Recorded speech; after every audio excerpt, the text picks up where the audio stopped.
I have some crazy news. Some crazy news. Because I have officially progressed as a streamer. You don't understand. This morning, I got to record a podcast episode with Banchers. The Banchers. It was super cool. Pretty much exactly what I wanted from it.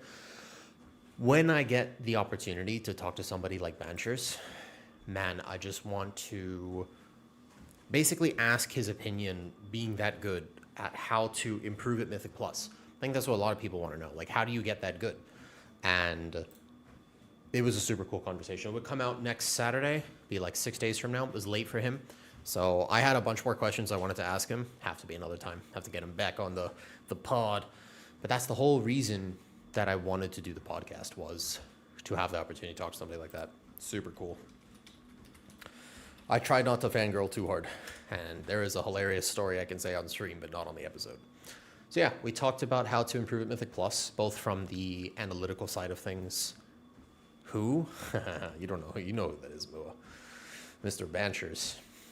And it's really cool. Like, you know, it's pretty interesting that I get the opportunity to talk to somebody like that. Short stream today. Not too long. Not too long. See what key we're doing. Got to log on to PTR. See Arson on here. Hopefully I do a good route. Guardian feels good. We could talk some tank balance, kind of continue the conversation from yesterday. We'll go from there. All right. We're doing... Let me see what key we're doing. Let's see if Arson wants to collab. Probably not a long stream today. I've been taking good care of myself, man. I'm starting to feel... I'm noticing I've got a lot of energy. I didn't even think I would stream today, because at the end of the day, I was like, man, having just filmed the podcast episode, which takes a little more energy, finishing work this morning. And then I was like, all right, probably just take today off. Look great. Thank you, Mr. Sir Duder. I appreciate that. I think I need a haircut. I think that's about where I'm at now. Physically speaking, I think I need a haircut real bad. All right. What key? 16 altar. All right. 16 altar it is. Let's do it. I'm rolling. Oh, let me put this though. Mid fade. I feel like, I don't know about the fade. I don't know how I feel about that, but I do think that it's haircut territory for me soon. I think this is starting to get into that kind of haircut territory. All right. Let me pull this up. Pull a little notification out, and then we're good to go. Mr. Sir Duder. Do you know who Banchers is? Like, that's still such a crazy thing for me that I even had the opportunity to talk to him. It's so crazy.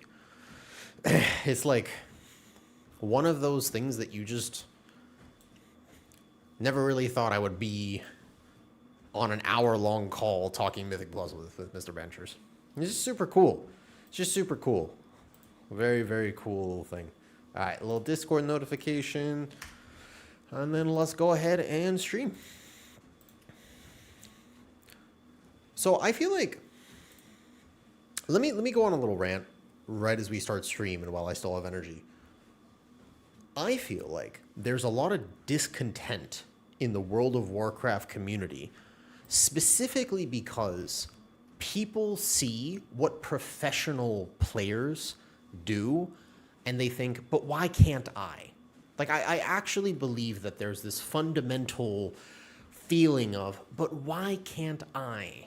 And how do I get there? But you know what I have? The unique opportunity to actually talk to those new players. That is something that I do not take for granted. I am now in a position where I get to ask the players how they did it. And I think that's super cool. Like, I think that that's really, really awesome. The latest tank tier list video is not just a ranking, but also a conversation. Worth a watch. It's 12 minutes. Talks about a lot of the things that people don't realize when it comes to tank balance, and kind of where I think tank balance is really at. If you look at the comp that I'm currently playing with, we have all sorts of weird things. I don't know, this guy's a Dev Evoker, an Arms Warrior, an Affliction Warlock, and a Holy Paladin. So if I was playing Guardian Druid, that works for this comp. We need the extra poison dispel. We have 2 poison dispels we don't really need, but we need a curse dispel, so that would be a good Guardian Druid slots in well here. If I was playing a VDH, that would also kind of work, except no Curse to spell, so that could be a little rough in some dungeons. The tanks that you would want to play in this comp, Guardian Druid, or a Bloodseeker. Bloodseeker would be the other option. All three work. But if this guy was a rogue and that guy was a hunter, then all of a sudden Brewmaster looks really good. And all of a sudden this looks really good. And maybe if we didn't have an Arms Warrior, but instead of Windwalker Monk, Prot Warrior looks really good. With the recent buffs to it, I think that all tanks are in a pretty decent spot. Although I do find Brewmaster in particular to need another pass. I think they need to look at Brewmaster. And I think that that's the most niche comp in particular. Yeah, Sarson. Wanna today? So.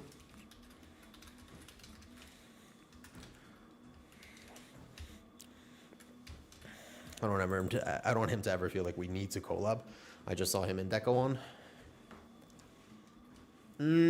So, ideally for tank balance, like the ideal position is that all tanks have a reason to be played and that it feels good to play.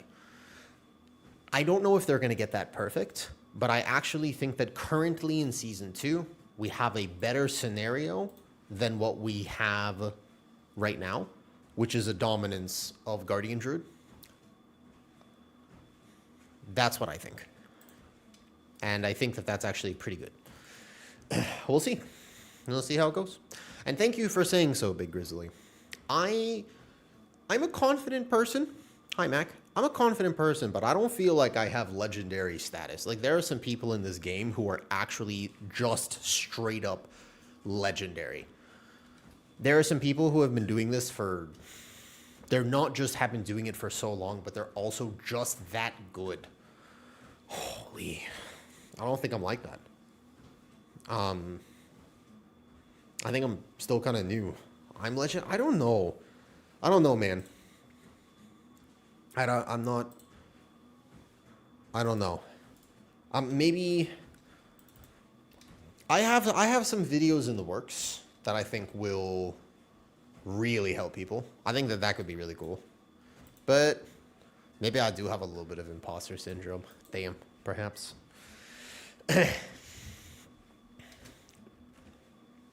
So, let me go on this little bit of a rant, though. I wanted to finish what I was saying and try to stay on topic. I'm feeling any better tonight? It's a work in progress. Also, hi, Lou. I'm just curious, what's your take on Prot Paladin? Let me answer that quick. And let me respond to a few things. Number one, Prot Paladin is decent right now. I think that it's going to feel much better to play Prot Paladin, and those who are good at it are going to be able to carry dungeons on Prot Pally probably more than any other tank, to be honest with you. I genuinely feel like the kicks and the utility that Prot provides will save a lot of pulls in the upcoming dungeon pool. Let me ask them if they want a big first pull. Big first or smaller first? But I also think that Prot Paladin is kind of a pug nightmare. It's both simultaneously the best pug tank and also something that could be really rough. And it's mostly just because it will require a proper defensive management. Proper defensive management for experienced tank players is not that hard. For inexperienced tank players, it is easily the hardest thing to manage on top of the routing and learning new dungeons. So I foresee many Prot Paladins dying between cooldowns because they have not made an efficient plan. And I think that will be an absolute factor for sure. But ultimately, Prot Pally, the baseline buffs to it were welcomed and I think very valuable. You know? Anything special for talents? You know, when I play Guardian Druid on PTR, I have been running some stuff that a lot of people have not been running. So you go here, you go this side. Oh, wait, we pulled the two things to the left. All right. If those pull, we probably die on this pull like immediately. So this is exactly what I mean. These piercing hiss casses, if they go off, it's a stacking. First of all, people will just get one tapped. Second of all, what's about to happen is we're probably going to die. I can try to in-cap roar one right now. That piercing hiss is a 50%, 30% stacking haste aura reduction on top of the massive AoE hit that's about to happen. So maybe we can kill this before it kills us. We had one of them go off, but not two, not two, not two. I don't have anything. This is where I'm just not going to have the kicks, yeah. We can't pull the two sides. If we do that, care these two extra ones. Yeah, I can't pull the two extra ones, because then the cast will overwhelm you, just like that. Not those two. You have to run, like, to the center and not jump off the staircase. Yeah. So we go, like, down here, and then you let me pull, and then it'll be fine. But Guardian Druid damage seems good. But so that right there, Lou, if I was a prompt paladin, that pull is solved. Don't have to think about it, right? That's what I feel like about prompt paladin. The other thing is that if I was a Blood ZK, I would have double grip, mass grip, on top of a kick, an extra kick in that pull. So there are some tanks which will be able to carry that situation. The problem is the level at which you would be playing that and asking to carry and basically having no coordination for your team doesn't matter as much. You just wouldn't do that pull. Oh, I'm lead. Shit.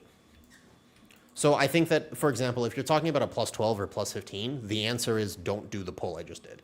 That pull is going to be requiring coordination for hierarchies. Do you like the current Blood DK, and will you play it? Also, how's Guardian? Guardian damage is not bad. It has not been bad for a little bit. It's actually been... It's been good. They buffed it by 8%. Now I'm worried they're going to nerf it again. It's not bad. I don't think Guardian is actually in a rough spot right now. I am running Apex. This build is linked in the Discord if you so desire it. All the builds that I test will be in Discord. I have heard rumors for Guardian Druid of a Druid of the Claw, no raise build. In my head, this doesn't make sense. Straight up. In my head, I don't get it. It doesn't seem like it would work. But supposedly it's tanky. Yeah. No, I understand. Like, I've played Druid of the Claw, no raise. Like, that's how I prefer to play Druid of the Claw. What I meant is, there's no way it's going to compete with the build I'm playing right now. Because the build I'm playing right now is very strong. It's giga tanky. On top of being almost immortal, it is borderline immortal. It does really good damage. Like, my damage was never in question. But a lot of the people who are playing EC were also playing an EC variant, which was a little bit strange. And what I mean by that is that they were playing this version of Elun's Chosen Guardian, which was still no Apex. And the problem with no Apex is that that is very low damage. But the rumors of Guardian Druid doing no damage is just that. We're going to let that cast go off. Okay. Also, weirdly, a lot of these dungeons, in terms of tank route and stuff, are so weirdly dependent on whether people get kicks because you have damage downs and whatnot. This pull is going to start living a little long, so I just have to kite, unless we get a leg sweep or a stun of any kind. Nope, okay. Go back in for my kick. In cap roar. They're going to get very big, very angry, very fast, but you can see my damage is not bad. Damage is not actually the crazy limiting factor for Guardian, especially after the 8% buff. In fact, I really believe the 8% will probably mean that we get nerfed soon, unfortunately. Run away. We're Omega dead. We're dead in like 3 seconds. Is Aug dead? I have not seen a single augmentation evoker on PTR. I don't actually think I've seen a single one, Nick. Also, which condiment are you? Your name is Nick the Condiment, but which one? I died through bark skin and stuff. So, we don't have to do that pull, but if we do the pull, you're ranch dressing? That pull, as an example, is a really interesting one. That starts to get into what I was talking about and what I have been talking about for tanks. You see how I played that decently. I could have gotten an extra kick. I could have played that even better, 100%. And if we try it again, the problem is that there's a certain minimum amount of DPS that we need to have for that pull to die. Because that lived like forever. I actually survived there all the way a minute 30 or whatever. We can make it smaller. Or one more. So that's the question. Now the question is, do we want to do one more of those attempts, or you have to adjust a little bit? Because it's possible we just straight up do not have the damage. And yeah, we just don't have the damage, basically. That pull will be a little bit of a timer. Also, praise to be Azeroth and Og is no more. I despise that class. Have you played Og? Also, hi, Bear. Bear, you said I'm thinking about... Oh, I forgot to reset. Vitamin P. Short stream tonight. Not too long. Maybe like a few PTR keys. Not too much. Chilling. Hi, Vitamin. Did you time your 22 Seed of the Triumvirate earlier? Vitamin, guess who I got to film a video with this morning? It's so cool. It's unbelievable. I was fangirling a little bit. Just because, not like fangirling in that sense, more... I've been asking around to see who wants to do some podcast episodes with me since I started the podcast. And I got to do a video with Banshers. For me, getting the chance to actually talk to professional players, like people who are at the top of their game, who are world ranked, it's really cool for me to have the opportunity to ask them, what did it really take to get there? How does one improve? I think that the improvement in WoW creates a lot of weird pressures, a lot of weird toxicity, a lot of weird... People want to put effort in. People are willing to watch tier lists and hour-long content to the things that you know gets people better and better and better, but they oftentimes don't feel rewarded for that effort. And I feel like it's because the effort gets put into the wrong place. In the middle of that episode today, Banshers, the hunter, not just the hunter, the everything. Physical god comp Banshers. Nice guy. But he, I think about 35 minutes through that episode, he gave the actual best advice. Yeah, he's good. It was like, there's like a 20-minute segment, which I genuinely view as the most important thing we could probably communicate to people if they really wanted to push higher. Like if they wanted to get better at keys, it would just be that. It's very, very, very useful. So I hope people enjoy it. He'll come out next week. Your coaching, is it just Bear or all tanks? There are some tanks that I won't coach high-level play on, and there are other tanks I'm okay with. It depends on the context. What tank were you looking for, Mr. Big Grizzly? Where can I find... So the podcast is up. There's 6 episodes right now. This would be the 7th. Yeah, that podcast episode in particular will be 1 week from now. So 1 per week. Bad gather. Miss the global. Combat potion. Proc the apex. Please somebody get that kick so I don't have to go out. Nice. Okay. All right. That's good. We got the first kick. I'm going to look here. I'm waiting. In-cap roar that. Live. Holy shit. Oh, shit. I don't have my incarn. Oh, I'm going to die. I am super dead this pull. How did my pre-incarn not reset? The key went in like a second before. All right, Typhoon away. Yeah. If you do exclamation podcast, by any chance, is it just there? It might still be Brutal's link. I think I might not have updated that command. I am the ditch. We are dead. Let me see if that one's the right link. YouTube.com/watch. Let me see. No, holy, wait a second. That's a long time ago. Wow, this was a year ago. This was a year ago. Don't be toxic, make WoW great again. Bro, don't watch that. First of all, I was super young in this video. Second of all, I had just gotten divorced. So I wasn't exactly in the most chipper of moods, I will say. We can split. Can split. All good. Let's just split the poll and then we time the dungeon. How about that? We split the poll. Not a problem. I missed a kick. Look at my Pally and Bear. I like Pally. I like Bear. I think Blood DK, Pally, Warrior, Bear, those are the 4 tanks I know the most. Brewmaster I know at a basic level after playing it this last season. VDH, not my thing. I can do VDH is just tank skill, but the actual nuances of that spec, I don't like it, so I don't put the time into it. That's my thing with VDH. Yeah, Nick the Condiment. Let's grab a link for that and try to update this command. Also, hi, Vitamin. Do you play PTR? Miss Vitamin P? I have 2 questions for you, actually. Number 1, do you play PTR? And 2, why Vitamin P?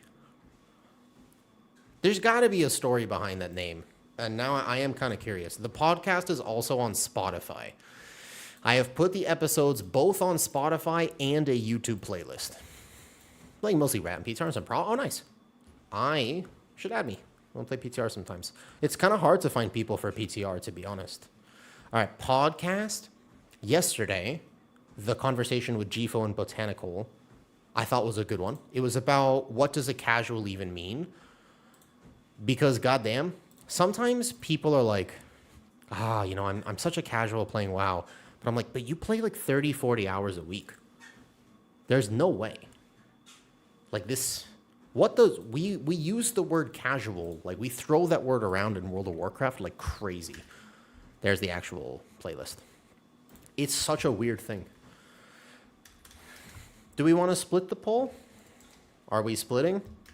Splitting or all? That's the question. Want to split the poll or do you want to do all of it? I don't mind. Prage. Prage B. Pray it is. Oh, okay. He said pray, and I was like, I'll just do all of it. Yeah, okay. And you can split the poll. It's not actually the end of the world to just split it. That's okay. Let's do that. But this time I will pre-incarn properly. Anyways, happy to play if you ever want to, Vitamin. In terms of tank balance, we are not only testing. Here's the thing. We are not only testing. I think we're splitting it, right? Is that what we said? All right, splitting the poll. With max gear. But we are also testing with max cantrip item effect, which I think is actually a very useful thing to know, because some specs benefit a little bit more than others. It's not a crazy thing, but we're testing with all of the cantrip effects from Raid. That's super impactful. There's a trinket that has a 2-set where strength users will be able to use it, but there's no agility polearm. So Guardian Druid, like my damage on this pole is pretty good, but you have to remember that this is not, I don't get to play with the weapon that I'll have from last boss. I also should just craft diamond slots. Like I never actually did the jewel crafting thing on this beta cycle. So my rings are like have no sockets. My neck has no socket. But you asked me, C-Steam, about the gear that we're playing with right now.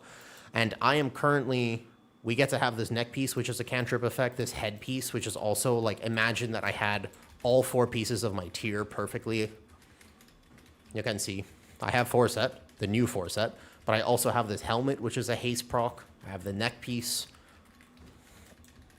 Whoa. So it's a little bit of a weird testing environment because when the season starts, you're not going to have access to those things. You just won't have it. What's up, No Johnny Allowed Rookie? All right, there's got to be a story behind that name too. That's also a particular name. Please, sorry, you can add us both. I would love to. Do you have me on Discord, Miss Vitamin P? I think easiest to add me on Discord.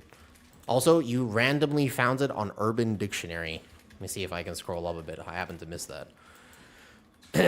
I switched from Brew this season. Played the last 4 or 5 as Brew. Was going to go Pally, but now with all the Blood Decay meta and Holy Paladin doing well, I'm guessing, second-guessing that choice. All right. No Johnny Allowed Rookie. May I give you an actual opinion? In Discord, my Disc is just, if you do exclamation Discord, you can just find me there. That'd probably be the easiest way. If you cool with that, just do exclamation Discord and join and then message me from there. Yeah, that'd work. Because I'm gonna forget that. Like 100%, if I don't note that right now, it's not like I can just narrate and be like, Claude, please remind me to add vitamin P. And they'll be like, vitamin P is a non-essential thing. I'm like, well, hold up. But haven't you heard the Urban Dictionary myth of vitamin P? Related to its Murfinator. I don't know what I'm on about. Okay, no Johnny Allowed. You played Brewmaster for 4 seasons. next season, after the current dominance of Bear in Season 1, you were genuinely considering re-rolling to the meta tank. First of all, very understandable. That's the very first thing I want to tell you is makes sense.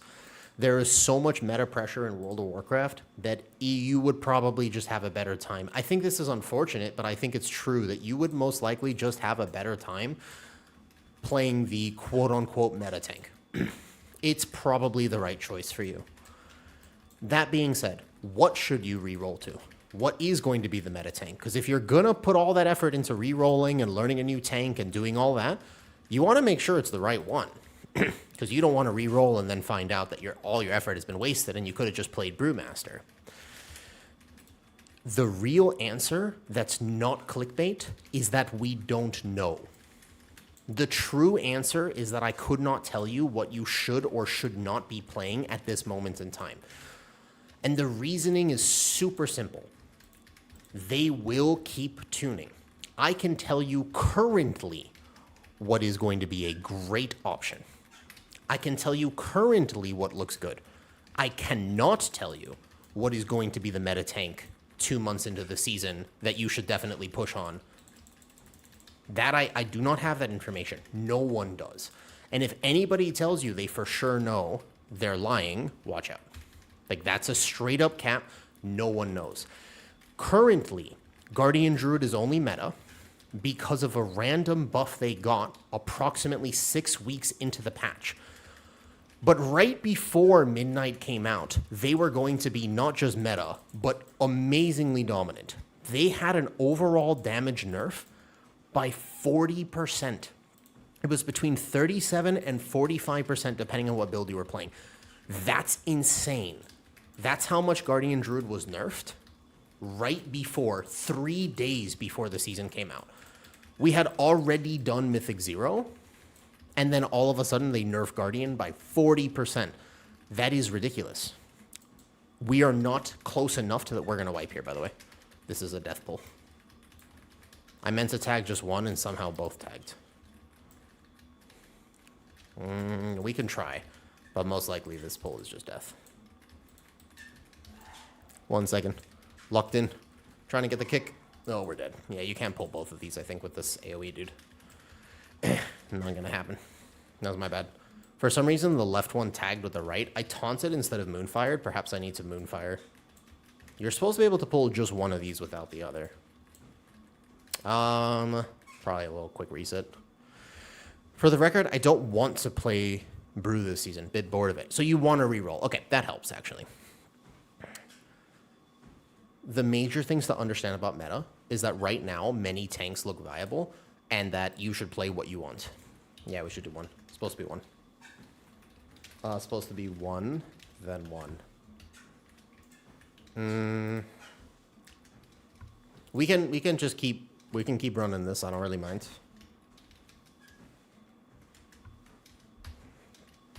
There's gonna be DK or no invite for tanks. I don't know about that, Lico. There are a bunch of things to understand. Number one is that we need to do another set of raid testing, because any tank. Let me ask you this: if a tank is ahead in keys by like 20%, do you think that they might leave that for the whole season? Give or take, what do you think? If there's a tank that's like doing 20% more damage and is just much easier to play and also has what the key needs, what's the chances that they just let that happen?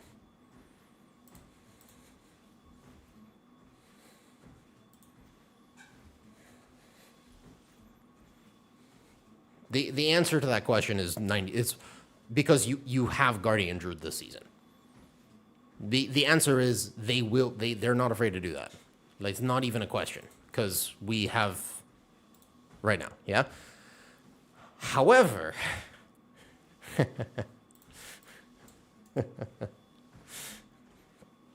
we don't know what that's going to be. If a tank is overperforming in raid by a margin of 20% on I guess Guardian Druid this last season with damage amps is a little weird with their previous Apex. Assuming that it's across bosses, a tank in raid is doing 20% more than everyone else, what are the chances that they nerf it? Much higher. Blizzard cares a lot about raid balance early on. They don't care as much about Mythic Plus balance early on. If I was going to make predictions on tanks, I would definitely look at raid tuning, not what the top streamers are playing in Mythic Plus. I think it's almost irrelevant. If I may explain. I genuinely feel like it is borderline irrelevant whether Blood ZK is overperforming in keys. The question is, does it overperform in raid? That is pretty much the end-all be-all of what matters.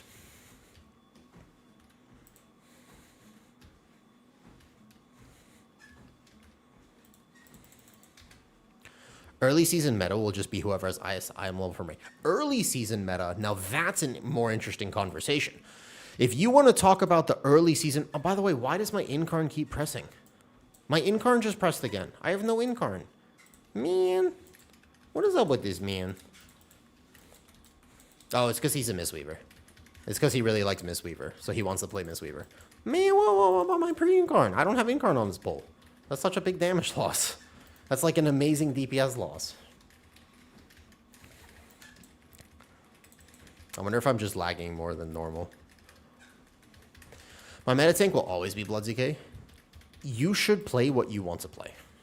That's just... You're going to have a better time if you do so. DK will not be meta unless you have permanent uptime. I disagree with that. But can I explain why? Because this season is different. Because this pull, do you want to know what the tank mechanic is on this pull? The tank mechanic is, these guys start attacking me and all I have to do is run away. Now, lucky for me, we died. So we can just reset it anyways. The tank mechanic is just kiting. Just run. Yeah. Can't press Iron Fur, but Thrash coming up anymore? What's up, Raylan? What do you mean?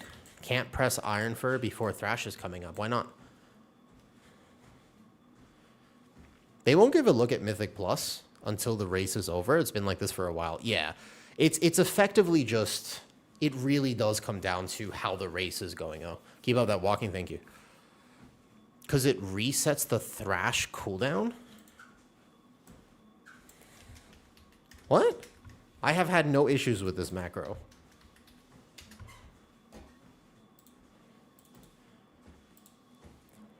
I've had no issue with this as far as I know. Is that confirmed, Raylan? That there's a weird thing with this, though? Am I? If I'm losing a bunch of Thrashes right now, on top of the fact, it's the Apex talent. You mean the reset for Apex? The fact that, like, when Maul procs, you get the... And it's the potential of getting a double Thrash? You mean the reset? If they can tune for PvP, why can't they tune for Mythic Plus? Oh, I mean, yeah, that's the question. That's literally... They can't... I don't think that Blizzard is allowed to stand on ceremony and be like, we can't tune for Mythic Plus. They could totally take some abilities and give them modifiers because we know they're capable of it. They do that on PTR. They do it on this. It's Gory Fur. No, we're not. I'm not playing Gory Fur. Nah. This build... Raylan, people have been testing Guardian Druid super weird. I don't know. Watch. That was no Incarn on that bull. And I have to split things for what... Know what you were talking about? The Apex talent reset. This build I'm playing, it's in Discord. This is very powerful. It did not need an 8% damage buff. Yes, Atonement for Dispriest. Almost every 5-man healing ability is tuned differently for keys versus raid. Tranquility has a modifier. Almost like all 5-man... Revival has a modifier. Everything has a modifier. Because those things need a modifier for 5-man content versus raid content. What I am... In my testing... I didn't think Guardian Druid was that far behind, but for some reason, no one is playing EC Apex. I don't know why. 10% still waking your little bro helper. Then when you awaken one, the GCD of Thrash and Mangle get reset. Correct. Yes. Yeah, we're playing Apex. Spending rage before Thrash comes up is illegal. Raylan, I'm not sure we're on the same page. I'm not quite following. Why would...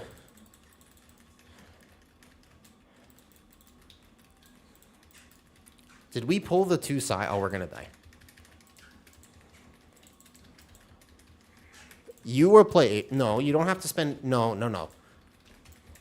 Again, there have been some weirdness. All right, first of all, we're going to die. I forgot we're not doing the pull with this comp. Second of all, 1 second. I believe, I'm going to go out on a limb. I believe that there has been some sandbagging going on. Sandbagging, my friends. Allow me to explain. First of all, Guardian Druid damage is not bad. As you can see by these DPS meters, is not bad. That is important to know. Are you walking or something? I'm trying to keep my pots managed. I got a genetic condition. It makes me lightheaded if I'm not moving currently. So I'm just moving. It's not to get steps in.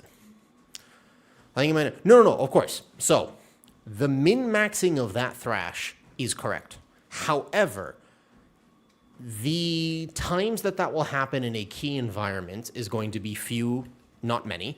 And if you end up missing a thrash, you're going to be fine. It's a level of optimization that pumps would do to parse that 100 in raid, and that I would consider doing in raid as well. For keys, in playstyle, in practice, it's kind of like you're okay. I think you just play it normal. I actually think that that's kind of one of those situations. But also in testing EC Apex, the main thing that you're going to want, if you're playing the 4th rank of it, is going to be... Here, let me first of all give him lead back. Yeah, even in rank 1 keys, a single missed thrash, it's not like you're not pressing a global during it. And the 10% chance, it's not truly... I feel like it has a proc per minute, because I don't think I've ever gotten back-to-back spirits 3 times in a row. If that makes sense. I think that that's going to be a level of optimization that doesn't matter. As long as you double tap the thrash button either way, you should be fine. If that makes sense. The other thing is that the main thing you're going to want is a macro that goes thrash, maul, thrash. Because that will be something, though. We don't have to do it. We don't have to do it. Yeah, but I don't think it's a significant barrier, and I think it's one of those things that if you don't set it up, each window up perfectly, you really won't notice it. I don't think it'll be a crazy damage differential, in my opinion. But I see what you're saying. I get it. What I am confused about, though, are the people who think DOTC bear is somehow play. I can test it in this key. We could practice it. That is where the 8 talents come from. So if you're playing DOTC, let's spreading misinformation. If I'm super wrong, by all means, send it to me. Oh, for DOTC, yeah. I'll try it. I'll give it a shot. I normally don't like DOTC, but sure, send it my way. I've heard rumors. In all of my testing, EC, my single target on the first boss here would be something like 80K? 85? Let's say, I think it would be around, if I like go in with like Incarn and Feral Frenzy, probably like 85K. Something like that by the end of first boss. That's about my single target. Including Mark of the Wild, competitive with Blood ZK. If I don't double Feral Frenzy and I hold my second Incarn, maybe 75, and it depends how much melee uptime I have. But the current build, and that was pre 8% buff, so I'm pretty sure it's going to be quite decent now. We're going to buy some combat potions, and I'll show you. They're prefacing with this. I have a really hard time with that point of view, Raylan. But can I offer you a perspective? Because I see what you're saying, and I don't want to... Let me think about how to say this for a second. Okay. First of all, hi, Anonymous. What's up, buddy? New viewer. Saw you live on YouTube after you finished. Was cracking up talking to the guy. Yeah, thank you. I appreciate that, Anonymous. I don't like calling people out because ultimately there are so many different perspectives on this game, and they're all valid. One of the things I want to do with the podcast is have people on from different perspectives. Like talking to Pumps would be awesome because he's going to teach me so much about min-maxing and parsing highly in both raid and optimization. I know we would disagree on some things fundamentally. That doesn't mean he's correct. Like, obviously. There's no world where you could say he's wrong or I'm wrong. I think it's a little bit more of a both are correct and you must apply context for that. I think that that's how I would choose to handle that type of conversation. I like the fact that people disagree with me. I actually do. I like discourse because it represents different perspectives in the WoW community. Yesterday, the podcast was with GFO and Botanical, both really awesome players. Both of them described themselves as casuals, and I was willing to check that. I appreciated the fact that they were having a conversation with me. I hope that I can have even more casual players on the podcast to talk about WoW, because the people who are not represented are oftentimes the ones between 3K and 4K IO. Below that, there's somebody for you, and above that, there's somebody for you. But carbon copying is rough. Talking true min-max. I don't know if I would describe myself like that either, Raylan.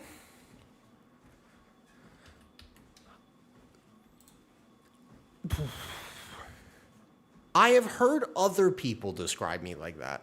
I know for a fact, I remember listening to a clip by Mr. Danglin. Do you know who Rye is? He hasn't played in a long time. Do you know who Rye?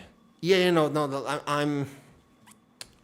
And to clarify for everybody following along with this conversation, may I tell them about your relationship with Pumps, Raylan? I don't know if that's like private information or not.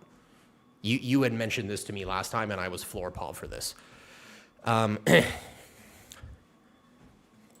You can. Okay.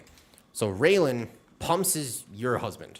Pumps is the guy who writes the Guardian Druid resources. My dude has been parsing higher on Guardian Druid than I have been playing Guardian Druid. I would not dream to argue with his recommendations for optimization or min-max. That is certainly not where I was coming from that. But I do often find that the pursuit of optimization leads people to subpar gameplay results. That's actually what I think the conversation should be. Most people would have a better time playing a slightly safer or more passive talent build setup, or even stat setup if it existed, which it doesn't really exist, compared to the super active requiring you to play perfectly with 7 different things to manage. That being said, if Pumps is going to write a guide, obviously he's going to write it with the min-max perspective because that's who's going to be reading the guide. I get that. That makes sense. But I also think that when players are super passionate,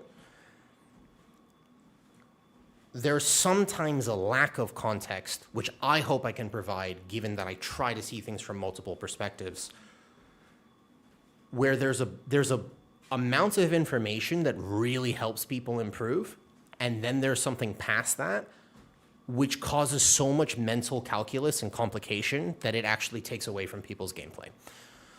Perfect example, I got to talk to Kyrasis. I don't know if Pumps and Kyrasis know each other, but I got to talk to Kyrasis on the podcast about last week. What a giga opportunity. Kyrasis, if you don't know, the Blood DK. Not just a Blood DK, the Blood DK. He knows more about this game than we will probably ever know. I will show you some screenshots while we're waiting for this key, by the way. Allow me to just explain a few things. I'm gonna open my Discord chat, and I'm gonna show you a few screenshots he sent me. I had to specifically ask him, for the sake of the podcast, is it possible that we could keep it a little bit simpler? Because he was starting to send me some charts, and I was just like, this is super cool. We need to make this accessible because I really want to share it with someone. But how are we going to cover this? Because I'm going to open my chat with him, And I'm just going to show you a few of the charts. This is not hidden information. But he started telling, oh, no, that's the wrong window capture. 1 second. Window capture. One of these has got to be right. This one. Kyrasis. Here. Nope, that's the wrong one. All right, window capture. God damn, I am so bad at this stream stuff. How am I this bad at it? There you go. Here we go. So he started sending me some stuff, and he was like, oh, I can tell you exactly how we calculate the technical theory on things. He was like, no problem. Like, if you want charts, like, I've got charts. He was like, so this is what you need to know about this. And I was like, oh, okay. And he was like, so we can explain everything here. And I was like, all right, this is super cool. I'm into it. There's no way that people are following this conversation. Because this level of gameplay is ridiculous. It's ridiculously awesome, but it's not necessarily applicable, right? And so I guess that's what I'm hoping to talk about in this conversation.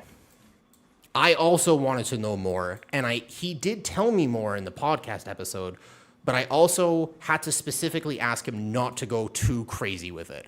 Hey, why is my Apex bugging? And it was pressing incarn there. It's been doing that at the start of the key. That one was all right. All right, wait, we're splitting the pool, right? Did we decide that we're splitting that pool in this comp? No decay and stuff? Okay, splitting the pool. Dude, that would be cool. And to clarify, I really like different conversations. I do not pretend. Like there, I did not min-max just now. That was a giga un-min-max because I wasted an entire thrash reset. If you see my damage here, chillin'. This is not the type of key where I'm going to be stressing about that. I need to set up a macro that will help me not miss a thrash cast in the future. But you can see it's not like my damage is very low. I'm doing all right. I've got some fair DPS here, and we get a stun, so I can actually stay in the pack, which is nice. Yeah. I will say, this might not matter because I have a feeling. I would be curious to know what Pumps thinks about this. I would actually, that would be really cool. I think maybe we could have a conversation. Man, I think they're nerfing Guardian soon. I have this crazy conspiratorial theory. Most of what I have been saying, and I'm glad that you appreciate the conversations here, I like to try to go deeper, you know. I like to try to... I don't think it really needed the 8% buff, but I have a conspiracy level theory, an absolute tinfoil hat theory as to why this happened. You want to know? I will not name names. But what I think happened here was an intentional sandbagging to get Guardian Druid buffed, knowing that it would be overbuffed so that they would nerf it so that it's not meta. Like there, I should have definitely held Apex. I don't know why I sent it there. That was my bad. I should have completely held Apex there. So I think that there are some top-level tanks who are very vocal about the fact that they do not like bears. They're super clear on the fact they do not want to play Guardian. And I have seen from some of these players some completed plus 19s using the wrong build. And then they say the damage is low, but bear is pretty tanky, so you're not going to struggle to live these 19s. You're just going to have low damage. I think that this is almost a psyop because they knew that they would buff bear to compensate for these logs, knowing that it would get overbuffed and then it would get nerfed back down so that these players did not have to play Guardian. But I'm starting to sound like somebody's uncle at a dinner table. I might have gone too far with this. I just am a skeptical person by nature. So, you know. I'm playing Baron Prop Alley, no logs. They don't believe the Blood DK hype.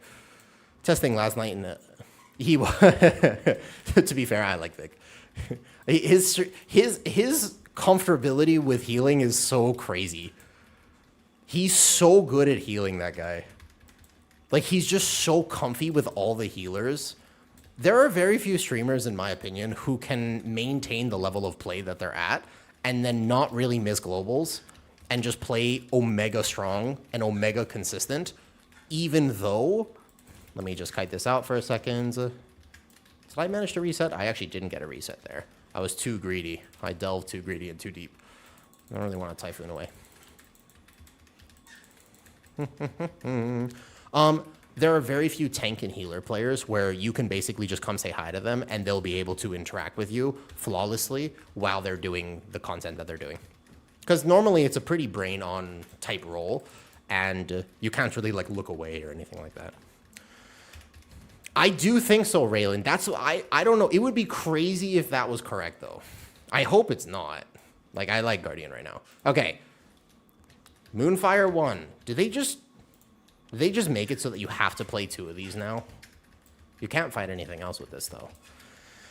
No tank had 2 seasons in a row. Yeah, and when the tank has had 2 seasons in a row, it's amazingly dominant. I just think that when it comes to tank balance, man...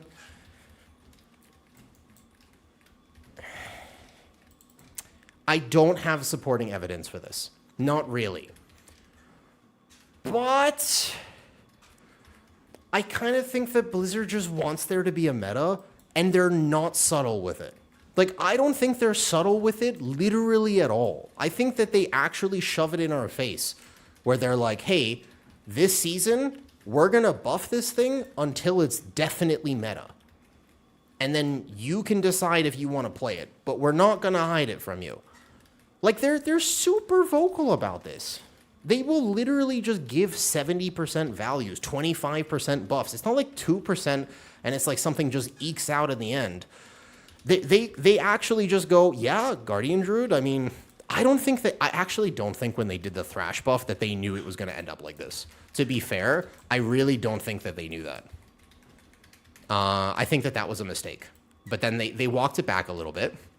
And then they tried to kind of correct it, but certainly Bear this season was interesting, to say the least. I'm referring to Mythic Plus meta. Raid meta, I think that they care a lot more about, but I also think that Raid has a better, more objective way for them to understand what to balance. I think that keys are hard to balance because you have to ask what key. At some point, like for example, with the leeches pulled. Leeches. I didn't see them. Oh. How do we pull these? They need to do different tuning. I think that they should just add individual tuning. I don't know if it needs different scaling. I think that they just need to actually be willing to take 1 or 2 abilities that are clearly not working between Raid and Mythic Plus and just put a modifier on them. They don't need to do the whole spec. They don't need to take the entire... That would be too much development time and it would never happen. I get that. But I think like 1 or 2 abilities. They already do for Disc Priest. Atonement is like the easiest one. They already do that with almost every major healer cooldown. I don't know how hard that is. I don't know how the game is coded. It's actually not my field of expertise. Perhaps this is way more impossible than I originally think it is. But I really feel like... you could hire 1 developer to do this. Like, I actually think, though. I like Crim. Con, I like Crim. Martha also has like a pro. Crim is awesome. Yeah, I like Crim. Nice person, too. Do with healers. Healing greatly reduced beyond 5 players. Can't do it with DPS. Well, they try to. Well, I mean...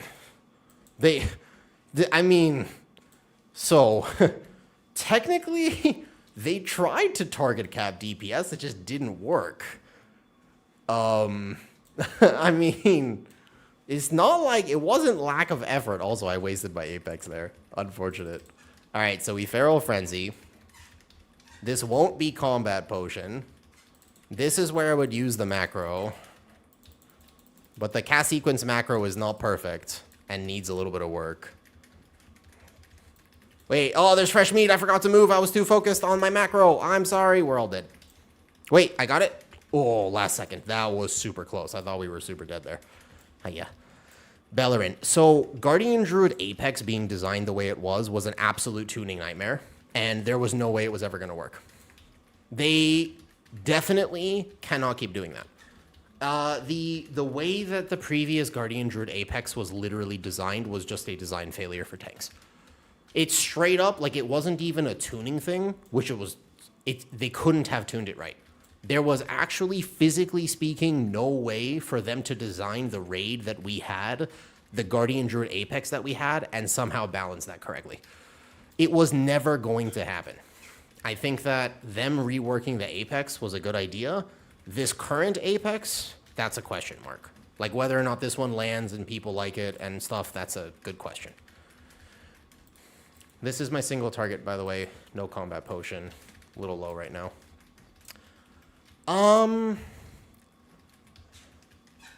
I think I mean, if you were going to ask somebody, the person that you would ask is actually here right now, Strike. And if you want it, somebody asked, where can you find the guide?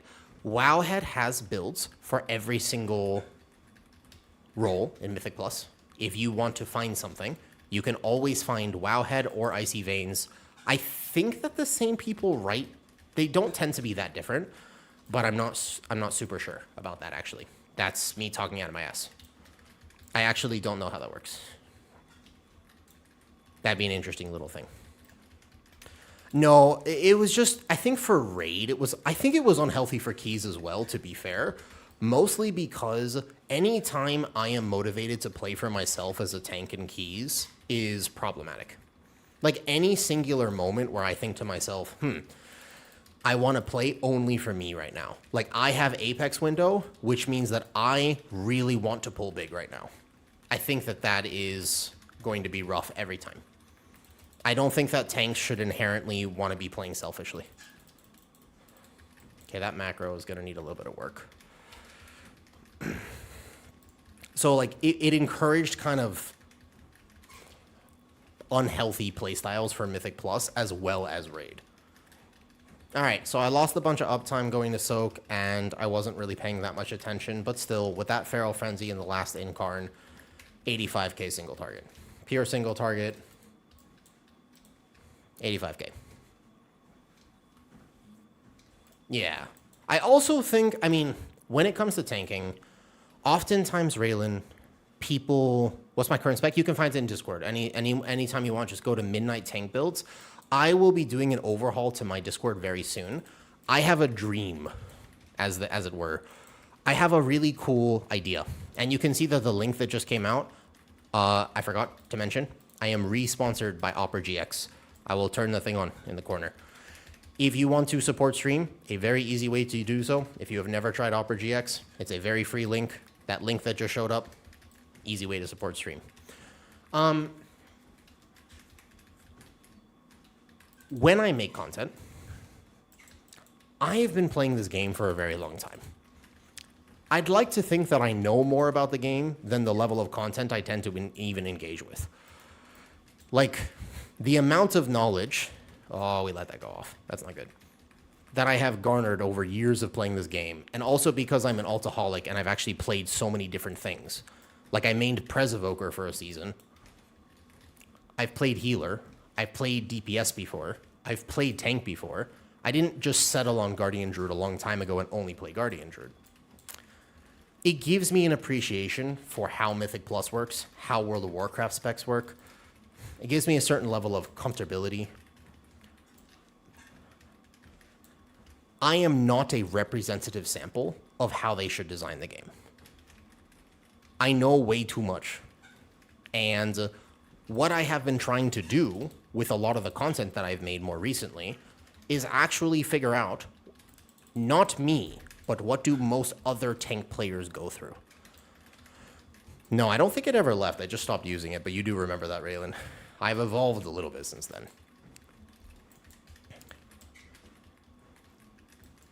If you design a tank with 2 resources to manage that has a nuanced setup, most of the time your pugs are not only going to fail that, but they're going to die. 2 resources for experienced tank players is not that bad, especially because in general there are pretty basic rules to follow. Like, hey, 1 stack iron for good, and then here, press this, no problem. We are butt pulling like crazy because we're gonna die. We are super dead. We butt pulled. No, someone on TikTok didn't thought of you. That was pretty classic. I can't go kick that because I'm gonna pull everything else. All right, going to kick.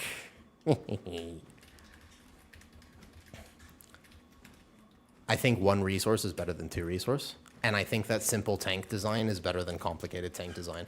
Not because of me, not because of pumps, not because of most tank content creators, but because if you ever wanted to solve the tank shortage, aside from just making them omega powerful, which would help, and making them do damage, which would help, the responsibility of the role is the problem. New Mega Set video on Mistweaver. The Rising Sun Kick nerf, I don't know how it's been playing since then. And I haven't seen Meg actually do dungeons, but yeah. It was grim. That's tough. I think that Mistweaver was good for the game for all the reasons I just mentioned. I do, actually. For example, what really defines a successful healer in Mythic Plus? For pugs. I was going to make a video about this soon. I have a theory. My theory is this. The best pug healer is the one that has the most incidental healing and the most consistent rotation. Mistweaver sort of enabled healers to not really know what they were doing and still succeed at the role. And I think that that is super cool. I think that it caused some... I think if you were to ask a bunch of high-level players whether they like spamming Spinning Crane Kick and having it be so powerful, fair enough. That's a conversation. Not everybody is going to agree with that. If it's 30 to 40% below, that means it'll get buffed. We don't know how they're going to buff it. Don't give up hope. If that's the case right now. Yeah. I heard your resto won't be much next season. Always remember that this is dependent. Yes. Healers, but it's not just powerful, it's the way that they heal. An example being when Resto Druid is considered meta, do you know how many times they fail at HPS checks? Resto Druid was considered meta in the start of the last season. The truth is Mistweaver was able to better heal. And Mistweaver was a sleeper pick. To be fair, I called that. I remember playing a lot of Mistweaver on beta, and I was like, guys, this thing is awesome. And it's like really good. And in my tier list, before the Resto Druid nerfs came in, and before the other changes, it was Resto Druid, and then it was immediately Mistweaver. I just want to point out, I had called that one. Don't look at the other thing I put high on there, though. I'm totally new again. Do I need a new expansion for the next season? You need to have Midnight for the next season. My theory on tank and healer balance is very unfortunate. I have a cook for tank and healer balance. I just don't like it. I don't like my own cook on this. I think my own cook is sad. Let me put it this way. I think, as unfortunate as this is, they're just going to rotate to something that hasn't been meta before. So I think that the theory of, well, if we had Mistweaver this last season, we're not going to have Mistweaver again. I think the same thing is true for Guardian. And I think that they are not afraid to just do whatever needs to be done to get that right. I hold my kick for the very end. Make sure it doesn't go off. So, Blood DK. The problem with Blood DK is that Raid exists. And Blood DK is almost always desired in Raid. So how do they get it to be powerful in Raid without overpowered in keys? A lot of Blood DK's damage comes from its single target rotation. I also think, if I had to guess on healers right now, I actually feel like Resto Shaman is in a pretty good spot. I haven't seen it. I haven't played enough competitive PTR. Like, this key is not a competitive PTR key, right? This is chill. I feel like Resto Shaman's in a pretty good spot. I wonder about this Holy Paladin business. I think Holy Paladin has some fundamental flaws with it as well. I don't think it's actually just amazingly powerful if they balance it a little bit better. I do know that Prez is doing all right. I haven't played it myself, so I don't know truly how it feels, but be curious. I also think that there seems to still be many specs, at least from my PTR testing, as well as just playing the game. Just because a thing is like omega powerful doesn't necessarily mean that it's actually going to be good for pugs. Arcane Mage has always been one of the best examples of this. Goddamn. Arcane Mage is like, when it was the best spec in, what was it, the War Within Season 2, I never took it to pugs. Ah, I missed my kick by a second. Not bad. Whichever spec does most damage, yeah. But tanks are in a weird spot because tank balance right now is not nearly as bad as it was. Tank balance is just going to be comp dependent because of the damage checks. Make them tanky, but not much. Problem before with tanks was too powerful. There are going to be more pulls currently where you have that feeling of Dragonflight, where your tank just lives and everybody else dies, and you're just kind of waiting for them to walk back. There are going to be more pulls like that than otherwise currently. Also, over the next little bit, I have a few plans and a few announcements if you're listening to this.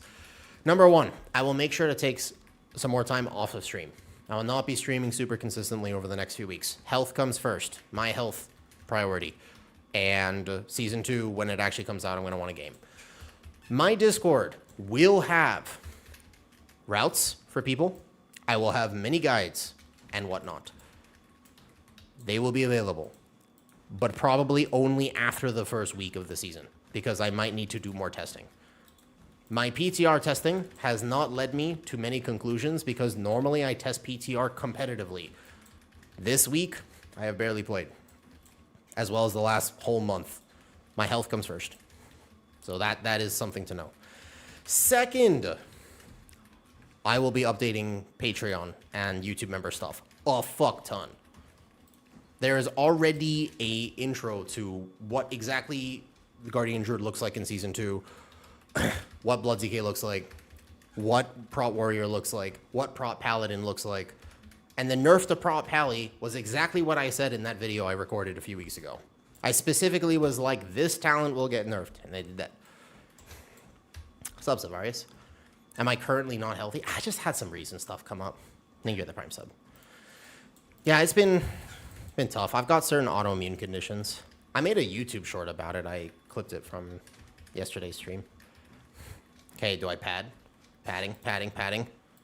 Pumps is watching. Pad, Starfall. I thought it was so funny, Raylan, when I got to do the raid. And I didn't realize it was Pumps at first. But I joined your pug raid. And I was tanking. And then afterwards, like, I did pretty well. That was whatever it was, like a 99 parse for Guardian at the time. And he just goes, nice Starfall damage. And I was like, yup. I figured out that if I open the fight with Feral Frenzy on the very first global, Starfall will be up for every single mushroom phase. And it's highest potential damage.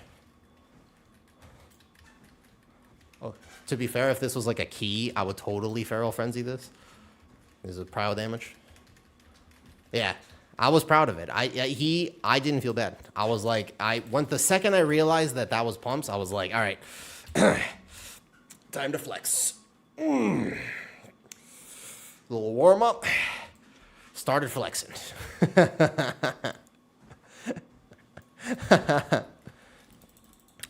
Luke, have you ever heard of a condition? Have you ever heard of like autoimmune conditions before? You know what those are? I've got a joint thing. It just affects a little bit how I play the game. And it affects how I live my life. Yeah. It's called Ehlers-Danlos. Although I also have an injury to my right hand from a long time ago. If you look at the camera, you can see I have this, like this. You can see this is from almost 20 years ago, actually. Yeah, almost 20 years. And so the nerve was severed on this injury. and I can't feel my right fingertips, which is why my mouse only has one button. I will not use an MMO mouse. Like, I cannot use like a Razer Naga or anything like that. If I pull this in, we're going to get shredded. I'm pretty sure you have to in an actual key, but we have 2 clothies with us right now, and this is physical damage.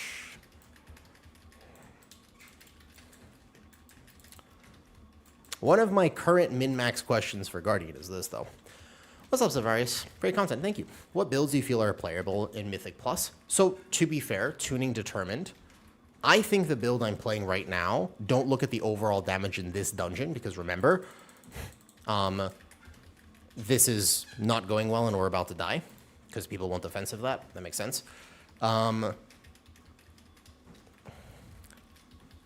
Overall damage is heavily determined by many things, but this build I'm playing feels immortal and does very good damage. No need to res, I'm going to save it for last boss. Or that. This is an EC Apex build.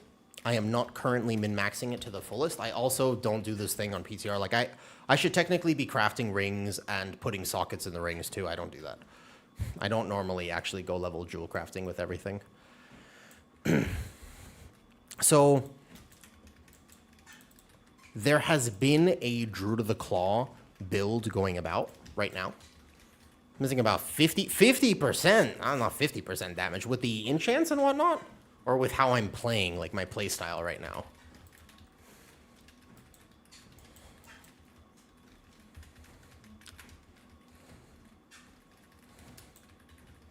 Nice, Riz.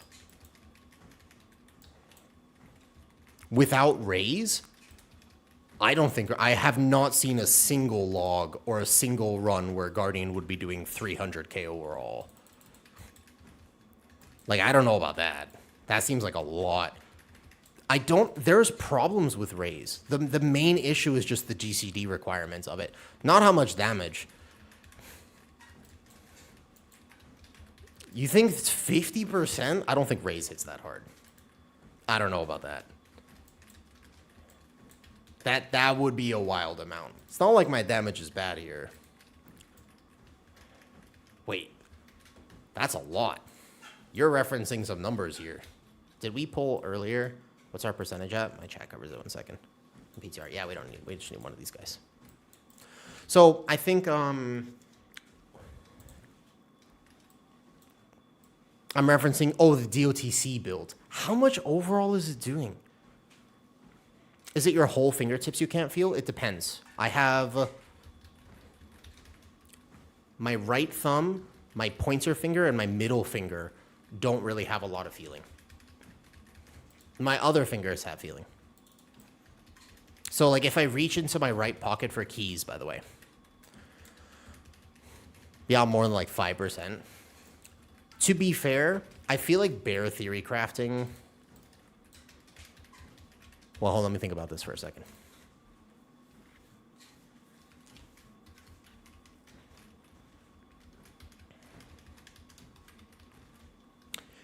Because bear is a popular and beginner-friendly tank, you would really need to be careful about how you manage the theory crafting statistical analysis of it, given that filtering for people who are willing to put in the effort to actually play it well, it would be difficult to find that, I think. I think that there's like a difference in that between like VDH or some of the other tanks. But I feel like Bear, there are so many people who just play it more like I play it and just don't care. I mean, not like how I play it, but there are more people who would be willing to just kind of do whatever they're going to do on Bear. Even in this current season, you have a bunch of people who should be doing significantly more damage than they actually are doing right now. And also, I mean, in general, we're talking tank design earlier.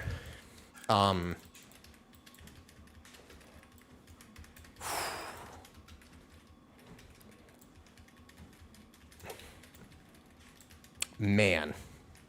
Yes. It's just, it's a druid thing. It's kind of the same as Hunter. You know, when I talked to Banshers this morning in the podcast episode, It was like, hey, he could talk to me for 5 hours about how to min-max Hunter because that's his jam. Most Hunters don't play like that. It's hard to represent the spec as a whole. Yeah. My big thing is that I like the fact that it's new player friendly. And my main argument for liking the fact that it's new player friendly is, do you know how many bears die this current season? Like right now, there are most keys are bricked by the tank in this in season 1. We currently have the easiest version of bear that probably has ever existed. I don't know if anybody would want to argue. Maybe, I guess, Venthyr, Thrash Spam technically had an easier rotation. It's just that outside of that, it was tough. But let's maybe realize that it's not the bear has been simple before. You remember that? I love how notoriously that was remembered as actually being kind of fun, even though it really was the most. You set it up, and then for 30 seconds you hit Thrash, and you did. As long as you set up the pull or that encounter right when the faded affix spawned. I forgot what it was called, the name of it. But you know the orb spawned in raid, and you would just Venthyr, and you would just go, and you would just top meters. It was pretty glorious.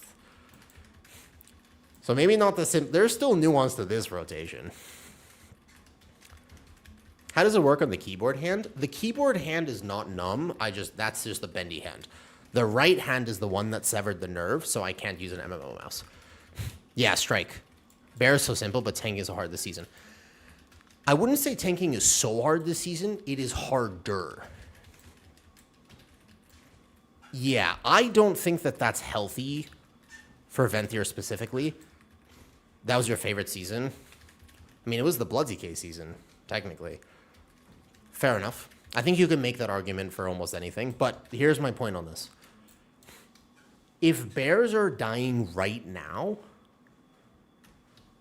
I don't want bear to be that much more complicated. If you make bears play Raze, bro, I think it's dead. Like, I think so many people... I think complacency absolutely does, yeah. I think that to take... I actually don't know if I agree with the Blood DK super complicated, too. I miss Tooth and Claw. I feel like Tooth and Claw was a fair compromise on using Raze. As in, if you wanted to min-max, you would press Raze more often. But technically speaking, if you actually just went... button lights up, press Raze. It's okay. Read it.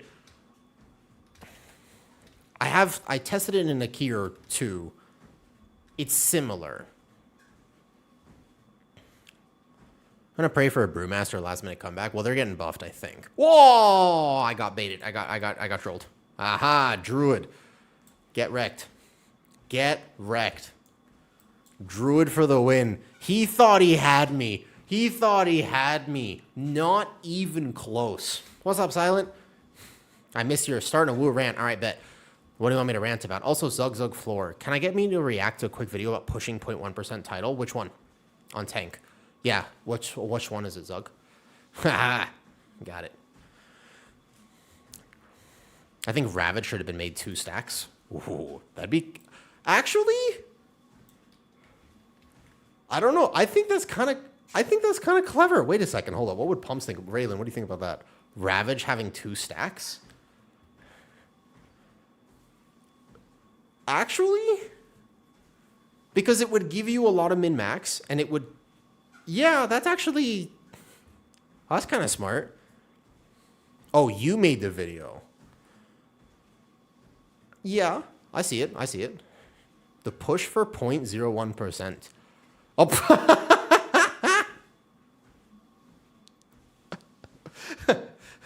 wait, Zug. I see a lot. I know a lot of people you're playing with. Wait. All right. Let's watch it.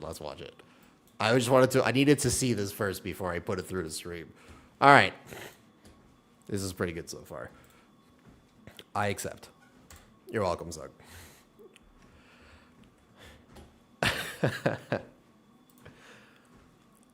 A lot of what, let me make sure I'm not lead here. They can't keep asking me lead. I don't know if that's a hot take. I feel like there should be a hard to play tank. Use a lot of abilities. I feel like you should reward people with how people want to play. I think that Druid would be in its best possible state if the EC playstyle that I am currently playing right now was about 3 to 5% DPS behind a full-on DOTC build played optimally. I think that would be perfect. I would still play it. Like I would gladly take a 3 to 5% loss. I just don't like it when there's a build that's like 40% ahead. Like 3 to 5% for playstyle diff, cool. 10% max. 50%? Like how it is right now in keys, like I don't know. I think they could look at that. If they simply were willing to look at Ravage as a Mythic Plus modifier, I think they could fix it. I don't even think it would be that hard. Okay. Here. Oh, wait, wrong window capture. Bro, which window capture was it? 3. I need to title these better. Here. All right, Zug. You've linked me this. What 10,000 plus hours on WoW looks like. First of all, we have a Seat of the Triumvirate. That checks out.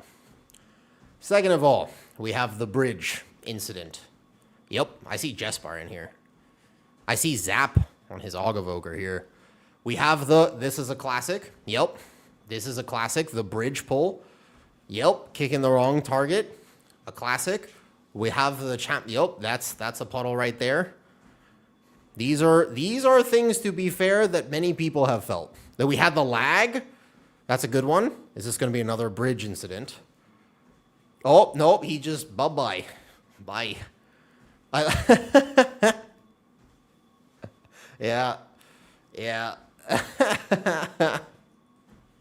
The leapers, they cleave if you're stacked. The line of sight incidents. Oh, he fell off. Zug made a video. He just shared it with me. Dude, I've forgotten this. Wait, come on, Ascent. You gotta filter your videos, by the way. Make sure that no Discord messages come up. Hold up, you got caught. I'm actually gonna call you out. No, hold up. My friend, top left of your screen. Top left of your screen. Discord messages show up on VODs. Beware. W stream moment. Come on now. That's always there?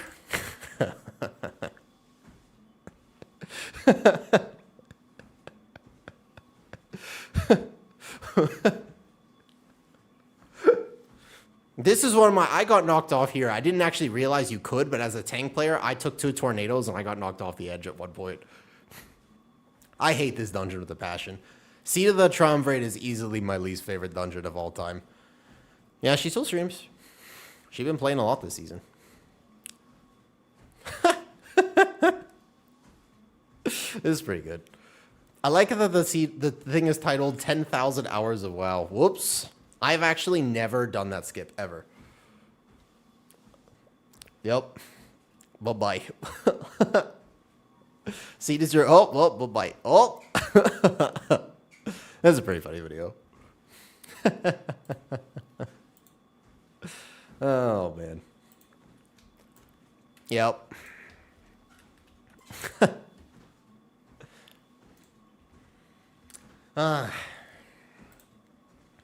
And the immediate next try landing on the rock. I think that ever since I messed it up once in a key, I just decided I was not going to attempt that skip. I just walk around.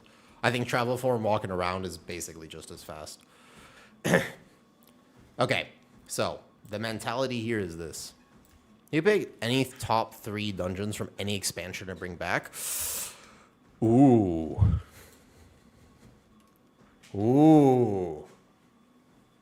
Top 3 returning dungeons. I came up with a cook yesterday, which I don't think is real, just to clarify. I don't think this is actually going to happen, but I did realize that there was some suspicious timing on things. Because they brought the Season 2 dungeon pool, ain't it? Like, I'll tell you that right now. The Season 2 dungeon pool is not quite fantastic. I would say there's some problems with it. But...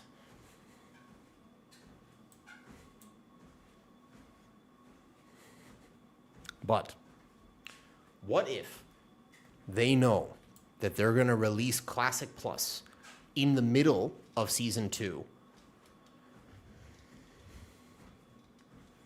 and therefore they know that no one is going to play Season 2 long term because everybody would swap to Classic Plus. And so they decided to bring back pretty much the worst possible dungeons as almost a throwaway season. It's a conspiracy theory, and I don't think they would actually do that. But hear me out. It kind of makes sense. Like, there's a certain world I say that, and I'm like, there's no way. And then I say it again, and I'm like, well, some of the changes to Season 2, actually. No, it's Classic Plus. This is not Classic. This is Classic Plus. It's WoW 2.0. We don't know what it's going to be. Also, we don't even know if they're going to announce something. Is Arson done? We don't know if they're actually going to announce something or not. But friendly reminders. I will not be streaming a ton over the next little bit. I'll just be on whenever. Oh, all right. Links. And here. All right, let's see how well my Instagram post is here, though. There's a huge pet expo today in Thailand. Really? They have cats, dogs, skunks, and lizards. Wait, what? That's cool. I don't know how bad it was and how bad the meta was. People are really upset about the meta now. The meta was way worse before. The meta was, like, significantly worse before. What are my 3 favorite dungeons? The way that my brain works, I remember the route for Plaguefall, but I can't remember people's names. Azure Vault from Dragonflight. I actually thought Brackenhide was good if they fixed the last boss and maybe second boss. Every time they bring back a dungeon, they tend to make it worse. And I'm not a huge fan of how they've been doing that recently. I feel like Brackenhide was actually really enjoyable to play outside of last boss. They just got to fix the totem on last boss and redesign it, and I think it'd be all right. Azure Vault was actually kind of fun to play once they fix that dungeon up a little bit. As long as you can do skips and I think cool stuff in that dungeon, I think it's fun. I thought Freehold was okay. I didn't love it, though. Describe the expansion, what it looked like. Oh, no, I remember the dungeon. I was just thinking. So Dragonflight, I would say Azure, and yeah, Snapping would be cool. From Shadowlands, I don't know if I wouldn't say, not Spires of Ascension. Sanguine Depths, nah. Sanguine Depths was actually just challenging back in the day. I don't know about, okay, so not Theater of Pain, not Sanguine Depths. I don't know if I love Darkheart Thicket. Let me think about it. From Shadowlands, which dungeon would I bring back? I liked Mist back in the day. They already brought Mist back, and they messed it up because they added anima slashes and other things that artificially checked you. I feel like DOS was good. Oh, yeah. I was about to read you. You actually like Top? No, you do? Really? Interesting. Ah, Arson's is gone. I was actually going to consider raiding him. You think that Raze does 50% more damage than this? I still did 200k in that dungeon, even with reduced pulls. If I did proper pulls in there and tried a little bit harder, I don't feel like my damage is bad. Spires of Ascension. Recency bias. You don't remember that. You remember the checks in Spires of Ascension? Spires of Ascension, the dark lashes on the first pull on top of everything else. I don't know about Spires. The triple angel at the end, I think that had some fundamental issues with design. I don't think Spires was a... You like hard dungeons? I'm not a huge... I tend to like it a little bit. Okay, I'm getting tired. I walked. How many steps did I just get there? Cinderbrew was dungeon design I can get behind. Bro, it was like 10,000 steps again. Fuck me. You could see the energy slipping. You could see it. What's up, Arson? Arson, I've gotten 10,000 steps just now. Like 10,000 steps. Ooh. That's crazy. That's crazy. And I'm wearing all my compression gear too, which makes walking a little bit weird. It makes it feel kind of funny. So I'm wearing like a abdominal brace here for the breathing, and then I'm wearing the leggings. I've got the leggings. These are a new pair of leggings. They are so high, it's a little annoying because they're tingling some things that I don't necessarily want it to tingle, to be honest with you. They're very high up here right now. GG's. They're like compression leggings. They come up. I think that the biggest thing about the brace is it's not exactly very tight. It just gives me external feedback to breathe against. Just like a weight belt, basically.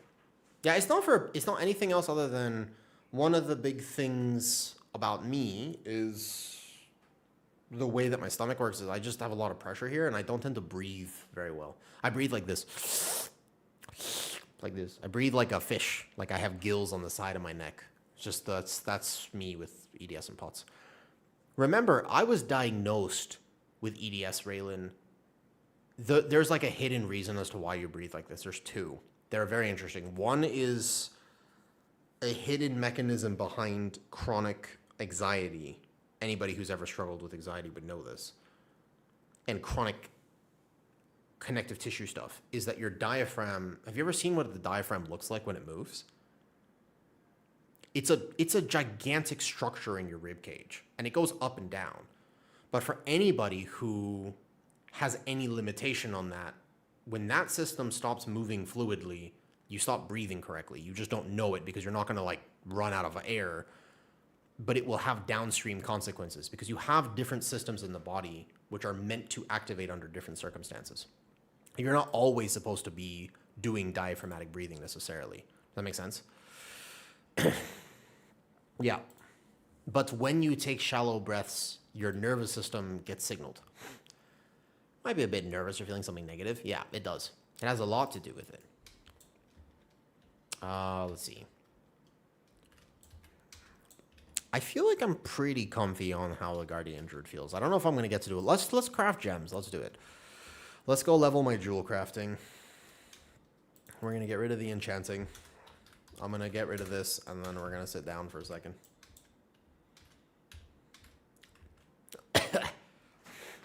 Okay. Then, I want to have a rant with you about something. It's a cool rant. It's an interesting one. It has to do with, you asked me, Johannes, what is my favorite dungeon I would want them to return from Shadowlands or Dragonflight, or just in the past? And that leads me into an interesting debate on dungeon design. I've got a take. Give me a second. I'm getting my treadmill out.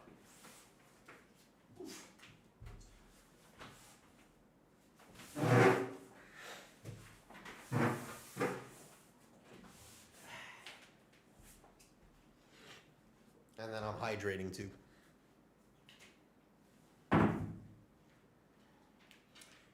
Stone core.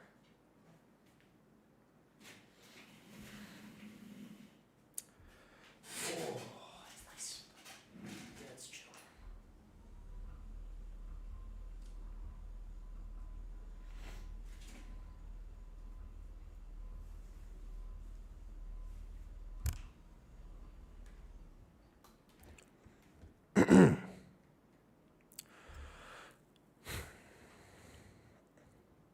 Yeah. Now let's see Razorfin Downs.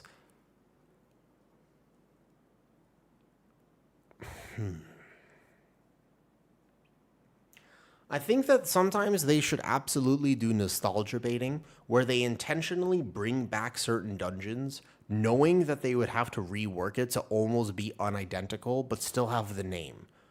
Like, if they could bring back a dungeon that had so much nostalgia, it would just be hype because of the name value. As in, Zul'Farrak. Could it ever be a Mythic Plus dungeon? Absolutely not. But would it be cool to have it return? Absolutely. Does that make sense? It's only, I'm just trying to get myself not to be so lightheaded. It's hard to explain what happens. It's like, recently, I don't want to complain about it too much, because complaining doesn't help. But god damn it, I'm sitting here, and I'm just trying to live my best life, dude. Like, I'm trying to talk to people and play the game, and then after an hour or two, especially, like, I recorded the podcast episode this morning with Banchers, and I sit here, and it's like, by the time 45 minutes passes, I'm just like treading through sludge. My brain just stops working, and I'm like, what was I gonna ask again? And it's like, okay, hold up, wait a second. That's right. The point of the point.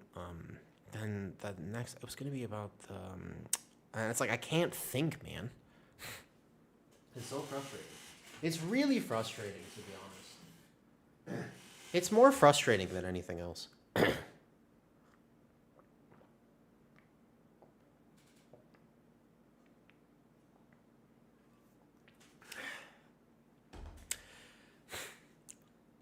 I feel like I wish people understood that the primary emotion of being chronically ill is frustration. And if people understood that the primary emotion of being ill is frustration, they would be able to talk to you better. People think it's sadness or despair. But if you have autoimmune conditions, or you've just been sick, or you've had an injury for long enough, the sadness and the despair and the hopelessness just turns to anger. And you want a direction for that anger, but you also don't want to be a terrible human being. So you're not going to actually start hitting people. And the compromise is that it goes inside.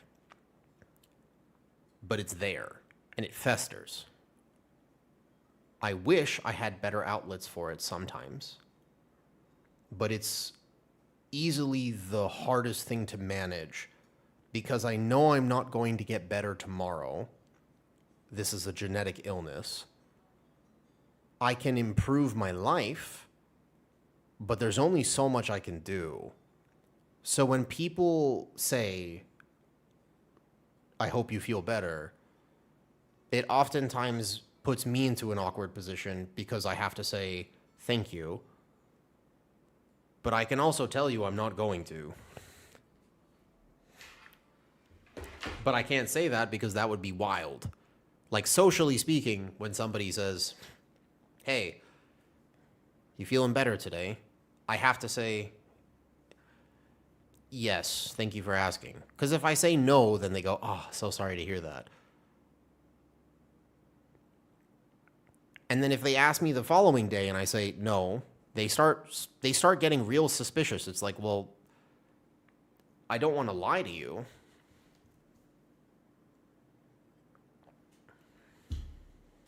It's tough. I want to make a video about that at some point. I wish I could just make more videos talking about this. If somebody was struggling, and you know somebody who's struggling with chronic illness, the best thing to say is, what's up, bitch? Best way to start a conversation. Seriously. Don't do the whole sympathy thing. Don't do the whole empathy thing. Don't do the, are you feeling all right today? It's like, bro, I'm not 3. Talk to me like a normal-ass person. That's how I want to feel. What's up, bitch? What's up, Simply Dawn? How's it going? That's exactly right. Now I want to talk to you. What's up, Simply? Because otherwise it makes me feel lesser.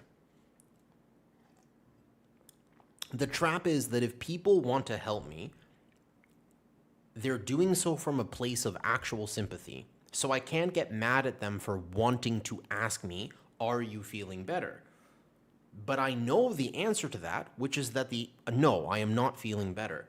If I tell them no, then they'll eventually get frustrated, stop asking, and basically just think, you know, you can't say that on Gold. You can't say something like that on Twitch.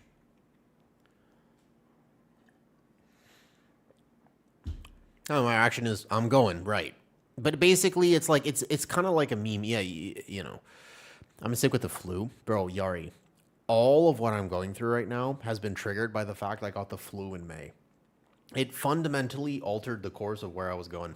I haven't had these symptoms in years. I did recover to an extent that was miraculous. And then I got the flu in May, and this flare up has been, I'm just sitting here contending with things that I just haven't had to contend with in many years. You know? Oh, what's up, Aerith? Oh, I forgot to put the bicep curls today. That's right. Because I don't think I'm going to the gym today. Yeah, it's super frustrating because I didn't do anything wrong. If I messed up and I did things that I wasn't supposed to do and didn't take care of myself, you know what? I would actually be more okay with this because at least I would have, again, the direction for the anger. If I was the reason that I was sick, I could be angry at myself.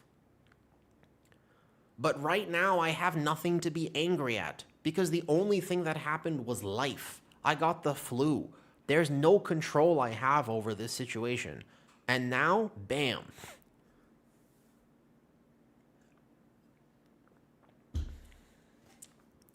Ugh. It's almost 45 degrees. Yeah. Wait, Simply, where are you from? It's also very hot here. I have the same issue. What is it in Thailand today? It's been very hot. I did some IRL streams, and I didn't mind walking. It's not that bad here. Apparently, it's only 32 today. It's getting a little colder. All right, Ren. No, you're fine. I feel like I went through a deep depression for a few years in your early 20s. I remember the first person who I really felt comfortable talking to. Yeah, because she just basically, yeah. I'm from France. It's that hot in France? Wow, I didn't know that. Hi, Enyo. Hello, beautiful people. Harith, I will do some bicep curls. That sounds like a plan. Let's do it. You're good. Johannes, if I ask you how you're doing, I actually am asking you how you're doing. There's also a lot of fire. Oh, fire's all over the world recently. What's up with that?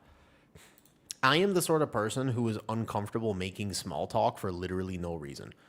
I just don't, you know, it's like I could, for example, be like, hey, Johannes, like, you enjoying the weather? All right, bet. Bicep curls it is.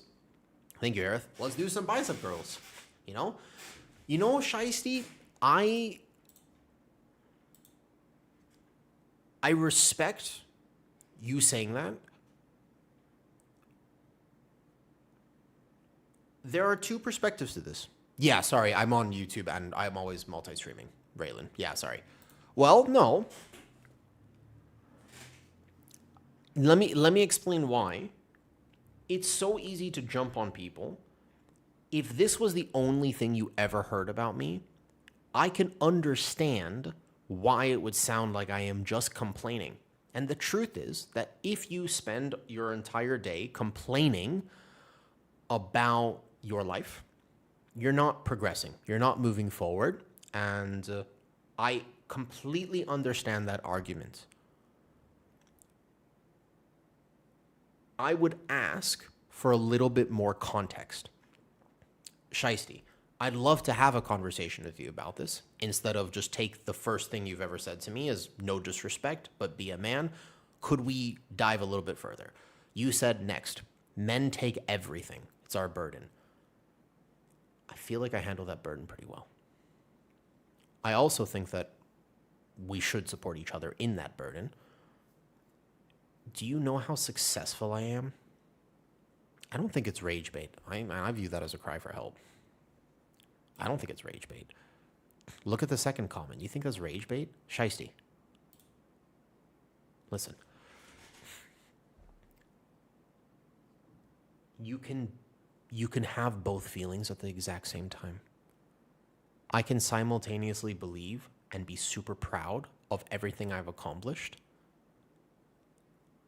and feel overwhelmed. I can exist in both states.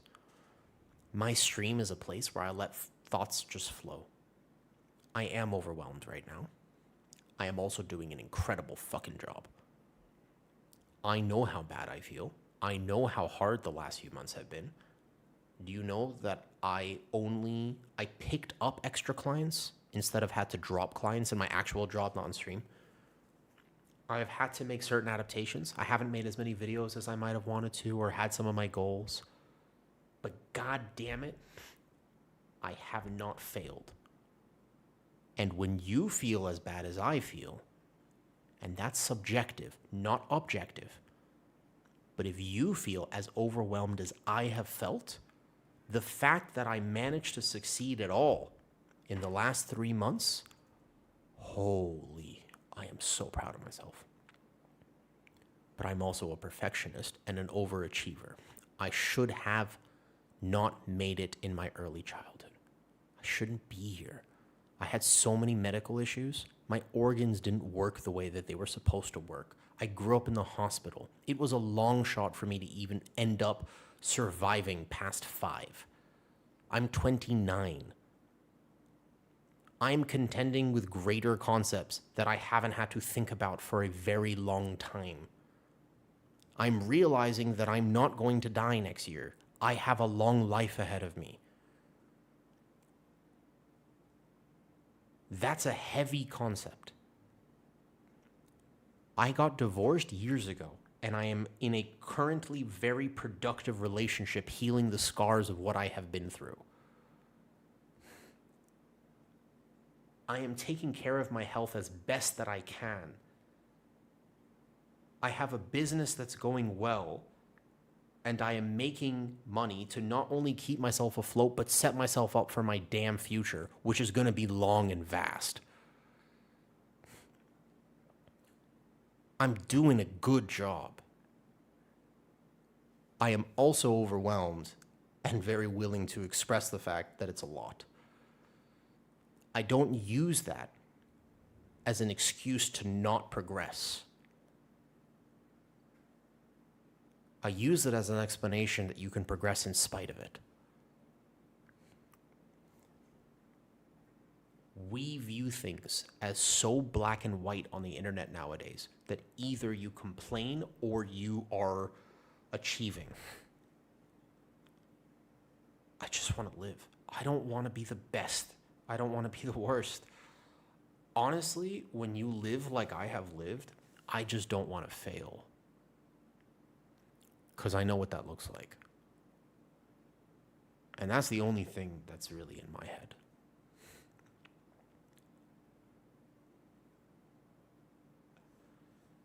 I am proud of myself. I take a lot on my shoulders.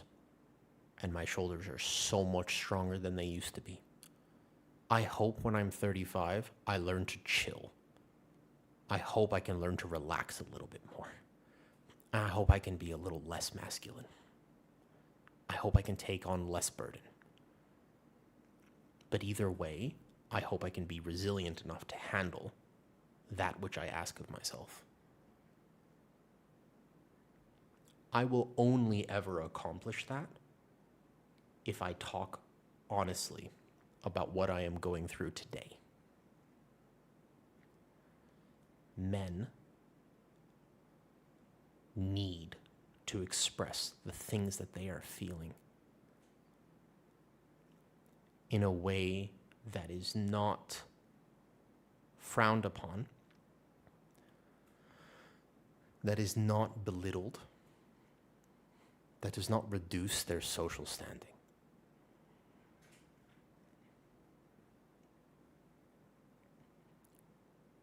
You said, I understand everything you're saying. Everyone has struggles. Everyone has had different cards dealt. I literally could tell you everything that's wrong with me.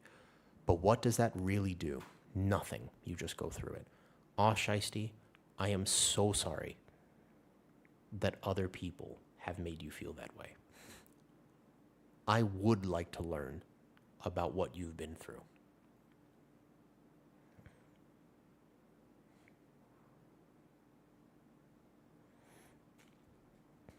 I do care.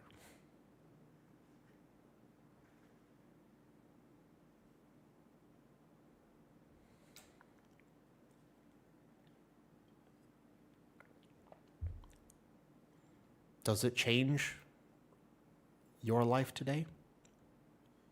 Maybe you're right. Maybe not.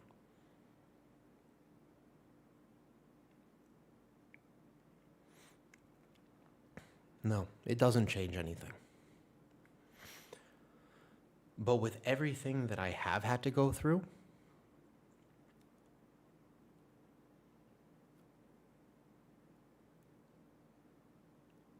adding isolation on top of it would be too much.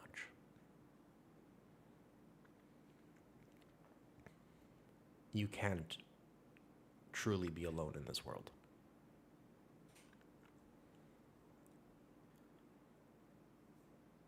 You don't need people to know exactly what you've been through. But you do need to know that you're not the only one who's felt the way you felt.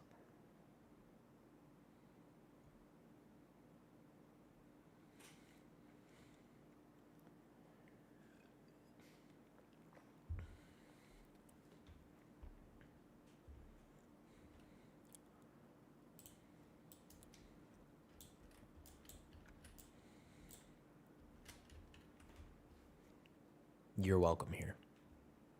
Thank you for having a conversation with me about this, Shiesty.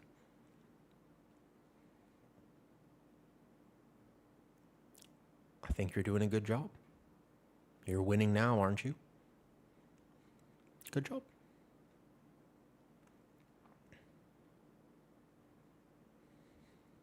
Yeah.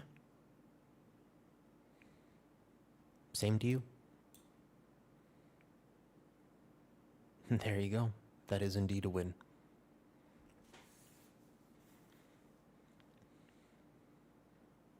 Hell yeah, it is. Fuck yeah, it is, Shiesty. You wake up every day. Hell yeah.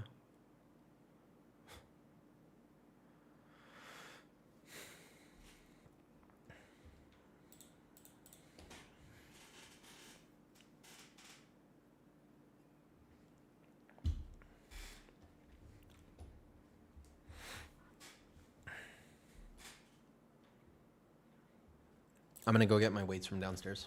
Let's do some bicep curls. One second.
Okay.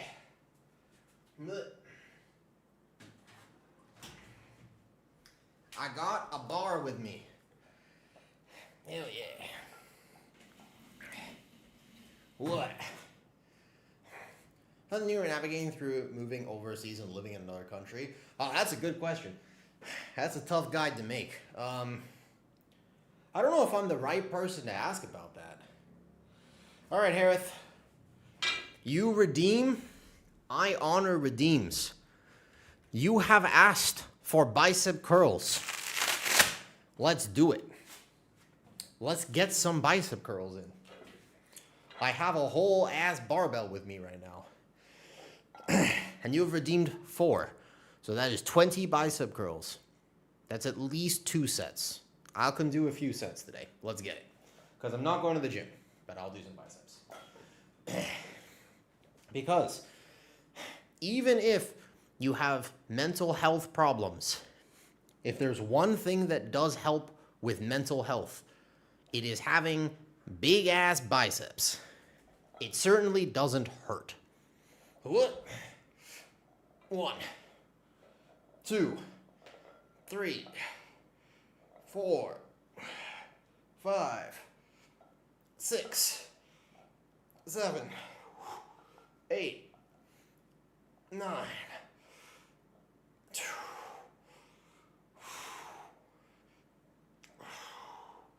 After this one set, Enyo, you'll see some cool stuff. Ready? Because I will push this set pretty hard, actually. 15. All right, here. Let's get this going. Wait for it. If I actually do a set of biceps for real, I will get pretty vascular. Here we go. Yeah, cut for a reason. Thank you, Shiesty. This is me being the best version of myself. I have a rule, which is no matter how bad I feel, always do something. This body that I have, this life that I have is because I commit to the ideology of always do something. That's I really believe in that strongly. Always do something. Something. Because there are so many days where I can't be perfect. The last 3 months, I would love to have gone to the gym more often. I would love to have done more. I didn't get to. But I did something. So, here we are. I lost a lot of size in my arms. I lost a lot of weight, and now we're on mission, get biceps back. Here we go. That's 17, 18, 19, 20, 21, 23, 24, 25. All right, Harith, double or nothing. Let's get it. I'm just going to add a bunch because that actually feels good. No, I'm not done. Double it up. Let's get it. All right. That's 50 reps total. I'm at 27. I'm going to have to do this in sets. 28. 39. 30. All right, I'm going to start. Well, Ford's going to lose. Here we go. I got this. I believe.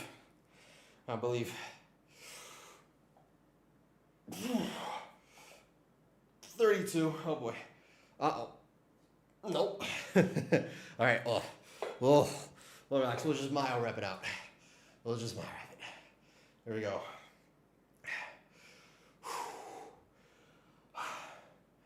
I'm down for one hard set. I like hard things.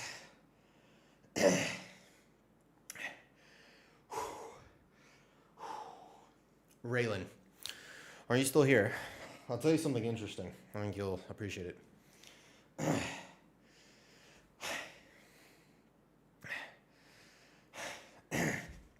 What, you don't? Are you more of like a soft texture sort of person? That's fair. Actually, when it comes to pastries, I prefer much softer things. I'm not really like a, yeah. I'm much more like, I like a soft bread. Like a nice pillowy, like I like a lot of pillowy texture. Rather than like a crunch. Yeah. Not really like a crunchy person. 32 out of 50. Oh boy, that actually hurts a lot.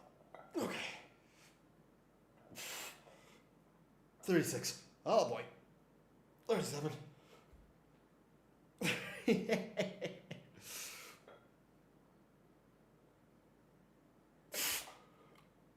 40. All right, hold on. I owe you 10 more. Ooh. Ooh. That's tough. That's good. That's actually really good. 10 more. Thank you, Harith. Hiya.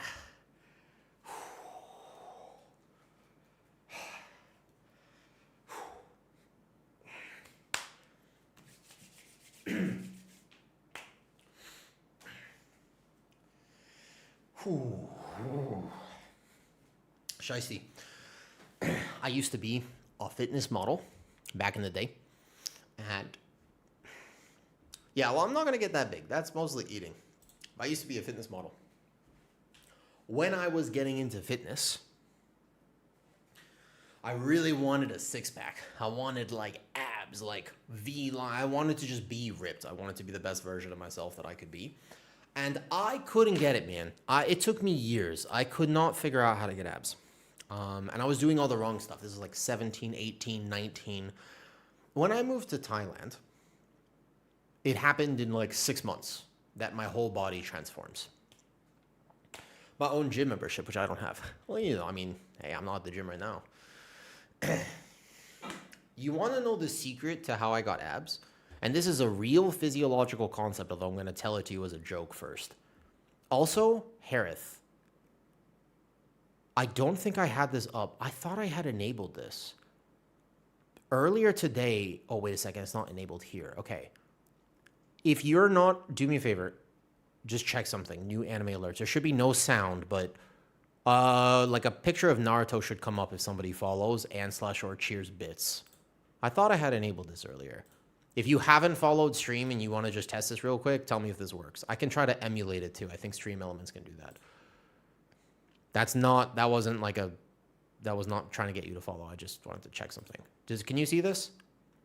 Follower event. Yeah, okay. So it does work. Yeah, that should have been coming up the whole time. And then there's one for bits too. It should be Gintoki for bits. Yeah. Cool. It did work. Nice. I forgot to enable that earlier. Okay. 10 more. Bam.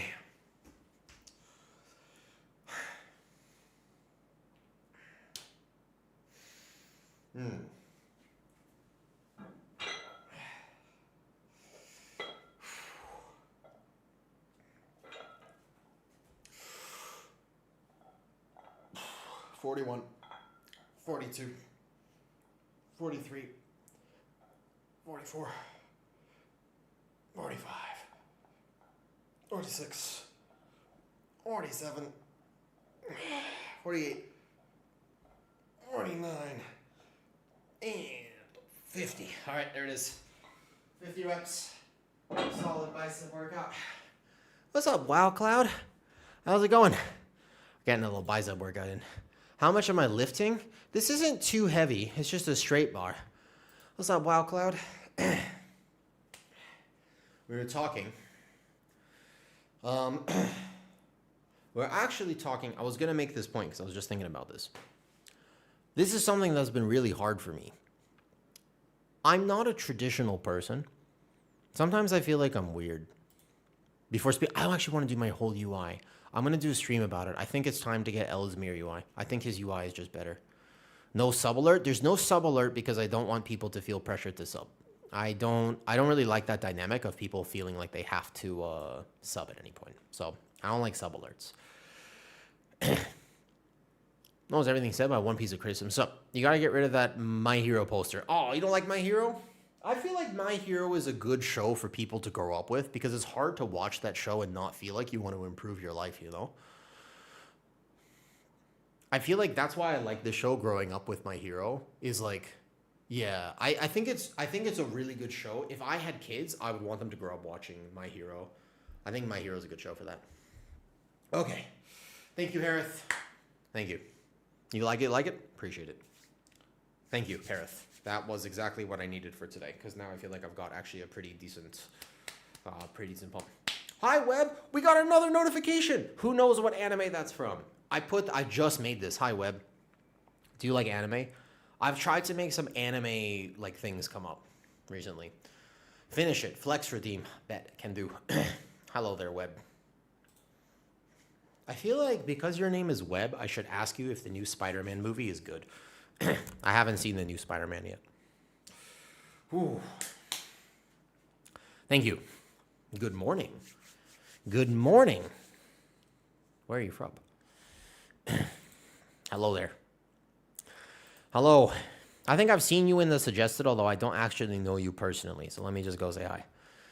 Your profile picture are 2 alpacas. Nice. Alpacas are good. You've come as we're doing some bicep curls and talking about stuff. Actually, what I was about to talk about was getting divorced. That was going to be the next line, to be fair. All right. So,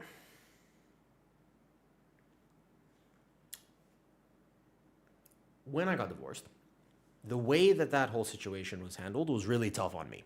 We were talking about men's mental health beforehand. Shiesty, if you're still here, this might be interesting to you. If not, no problem.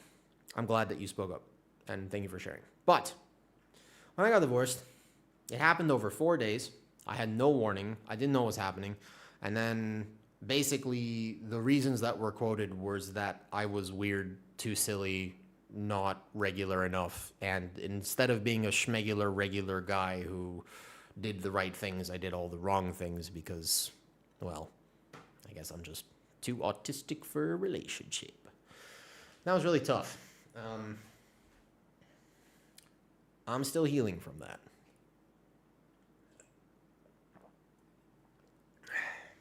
That was actually really hard. Basically, Raylan, what you said earlier means a lot to me. Yeah, it's true. I mean, I wouldn't say I didn't use my full potential at the time. Yeah, I might have worn... Oh, that's a good hat. We should wear it right now. I do think that this conversation could be better.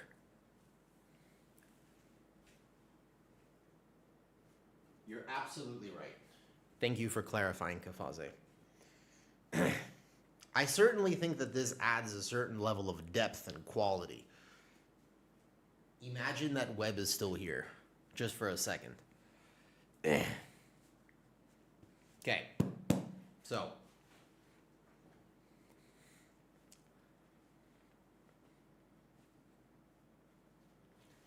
What is this? Bicep curls. Obviously.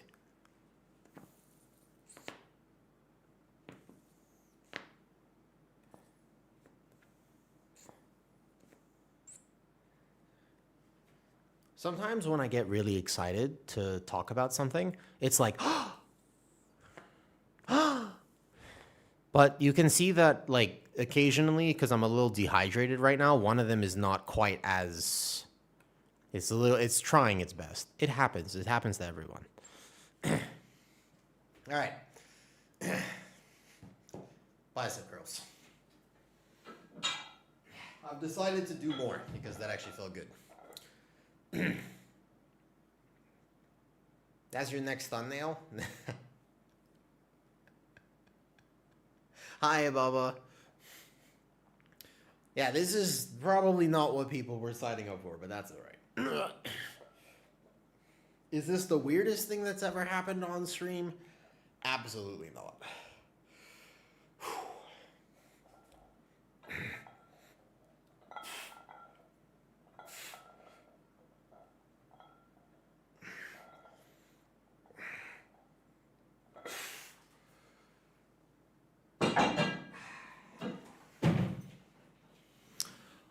I didn't know you streamed? Oh, hi, Baba. Yeah, I do.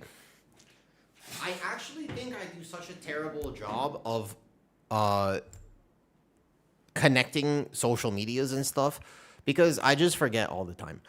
I also have like a Patreon with a bunch of cool content. I also have an Instagram, Facebook, and TikTok that are about to be 100,000 followers, which is cool. But that's for cat stuff if you like cats. That has nothing to do with WoW whatsoever. It's literally just cats. If you like cats. I don't know if you like cats. You a cat person or a dog person, Mr. Baba? But yeah, I checked it this morning and I was like, yo, the Facebook is about to cross 50,000. Isn't that pretty cool? I think that is pretty cool.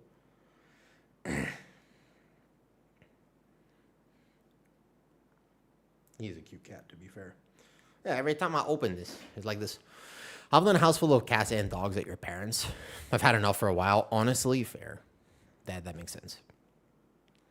Maybe we'll have kids next year. Having cats is just like having kids, except that they're softer and more annoying.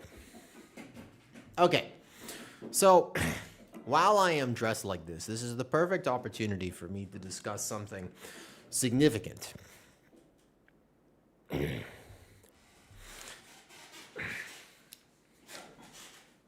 It's almost satire. It's almost good enough to be straight up satire, but I'm actually being 100% legit right now. I feel like I should just full screen myself. Feral tuning? No. I was actually going to talk about... You know what? Fuck it. This is my stream. I don't know if I should reframe title what going through a divorce taught me. Probably not. I'm just going to leave it as tank balance is good. Yeah, that'll do it. All right. It won't be that long of a rant, I promise. I just feel like talking about this right now. It's on my mind. And I currently do not have the wherewithal to play the game and do it. Life balance.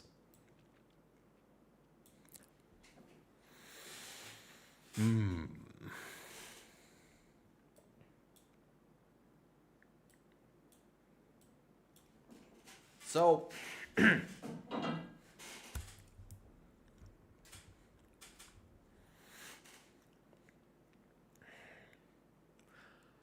I'm a weird individual. I get that. I'm not normal. I was married, and when I got divorced, I didn't know that it was coming. I had no idea. She came home one day, and she just said, I think we should get divorced. And I was like, what? We had a 3-hour conversation. I immediately stopped what I was doing, obviously. Sat down, talked about it. It was a very emotional conversation. But I'm the sort of person where I don't want to lash out. And I'm pretty aware of how other people are feeling in a conversation.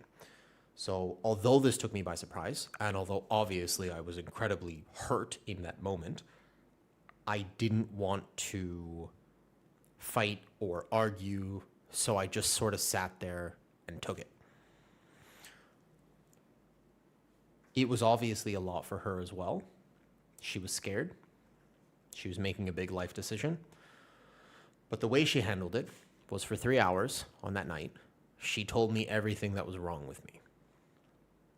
She just said, I hate that you don't ever take me out. I hate that we never go to dinner. I hate that you do X, Y, Z, and she just went on. That's who I am. I'm clearly on the spectrum. I don't like going out. It's not my thing. She knew that. It's not like this was new information. It's not like I lied to her. It's just the things that were quoted in that conversation were all kind of just parts of my personality. And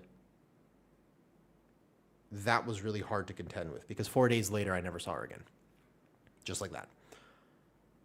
I never had the opportunity to try to fix anything. And I don't know if I would have been able to fix anything because they really were just like, I wish you took me out to dinner more. And I was like, I can take you out to dinner. And she's like, yeah, but you won't want to go. And I was like, well, yeah, it's not my thing. But if that's something that you need, like, I will figure it out. Like, I'd take it out.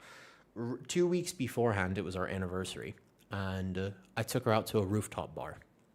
It's not my place. It's not my vibe.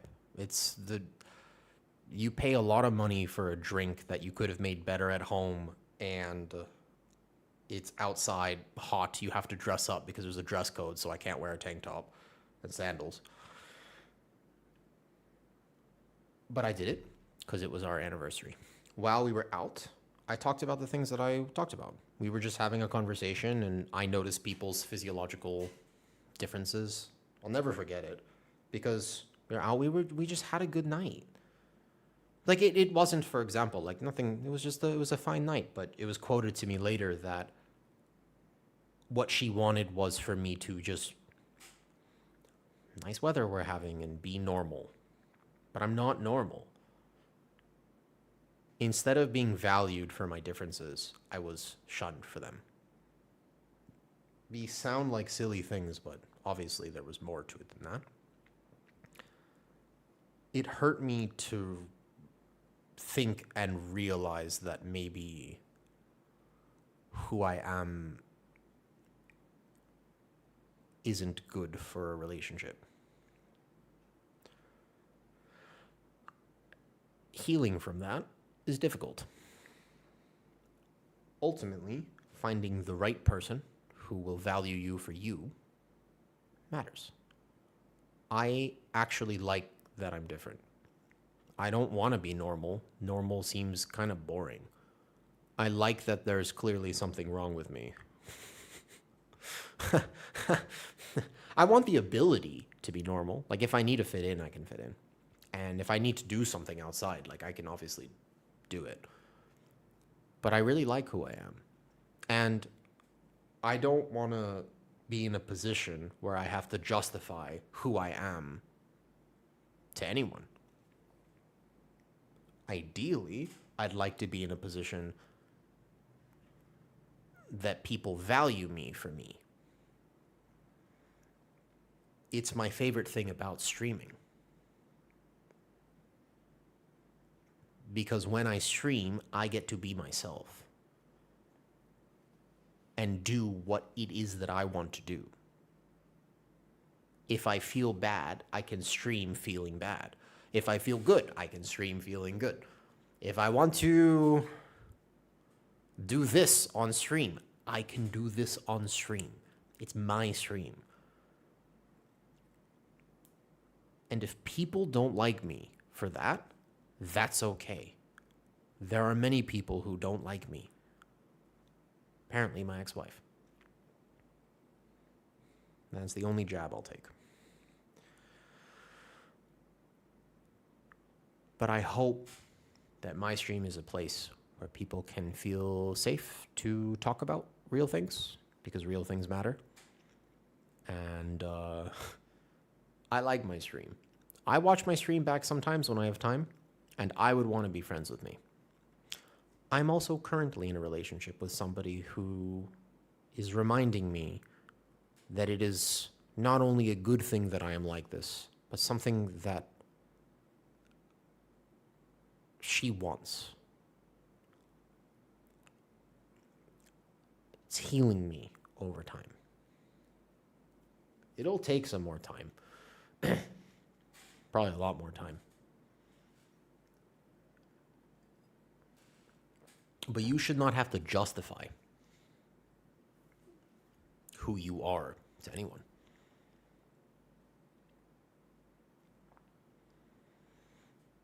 Let me ask you two honest questions. What's up, Harith?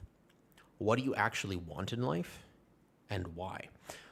I can answer that easily, actually. They're not hard for me to answer. I can answer that immediately. And the reason I can answer that, can I give you the reason why? I'll tell you. So what do I want in life? To experience. That's it. Easy answer. My entire life's mission, the reason I've been put on this earth, is to experience. I just want to live. I want to experience good. I want to experience bad. I want to experience mid. I want to be bored. I want to be anxious. I want to be scared. I want to be mad. Everything that this world has to offer, I want to experience. I want to know what it's like. That's my mission. That's why I'm here.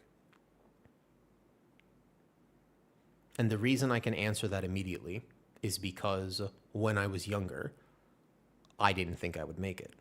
I spent a vast majority of my time considering, why am I here? I had to come up with an answer, and it had to be crystal clear. Yeah, you can ask me, of course. Go for it, Harith. Mm-hmm.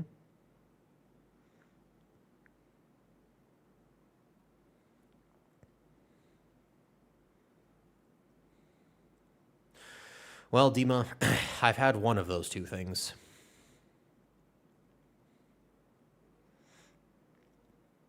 If your goal is to experience, why do you cling on to the past? I don't cling on to the past. I use the past to inform the future. I reflect on the past to inform my current decisions. Me talking about what has happened to me gives me clarity on why I do what I do. It does not. I have to understand that although I have this perspective, I am also a human being, and my past matters. We are formed by our experiences. My experience has led me to certain scars. Those scars, I don't want them to dictate my actions. I don't want to move forward and be afraid to take steps and limit my own experience because I am worried about getting hurt. And if I don't honor what I have been through, that is exactly what I will do. I will end up in situations because I'm afraid. And I don't want fear to dictate my life. I also have to acknowledge I am a human being, so of course I'm going to have that. Of course I'm afraid. I would like to succeed in spite of my fear. I would like to succeed in spite of my hurt. I want to love in spite of what's happened. Not in spite. In spite involves revenge or vindictive behavior. No. Because of. Not in spite of, because of. I think that the end result of being hurt, if you have truly hurt, if you've seen real maliciousness in this world, I think that the only thing you could possibly want is for no one else to suffer. Not in the same way you did. And I think that an immature approach that doesn't honor your own past might involve you wanting other people to hurt in the same way that you hurt. But I believe if you've been through enough and you realize what's actually at the end of the road, you will just want everybody to succeed.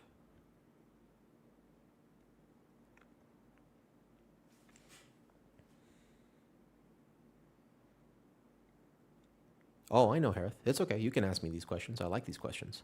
They're good questions. I think it would help a lot if people knew where I was coming from. I find that most people exist in a way where they're kind of coasting through life, which is, there's nothing wrong with that. But I find that many people have not had to ask themselves why they're here. I think.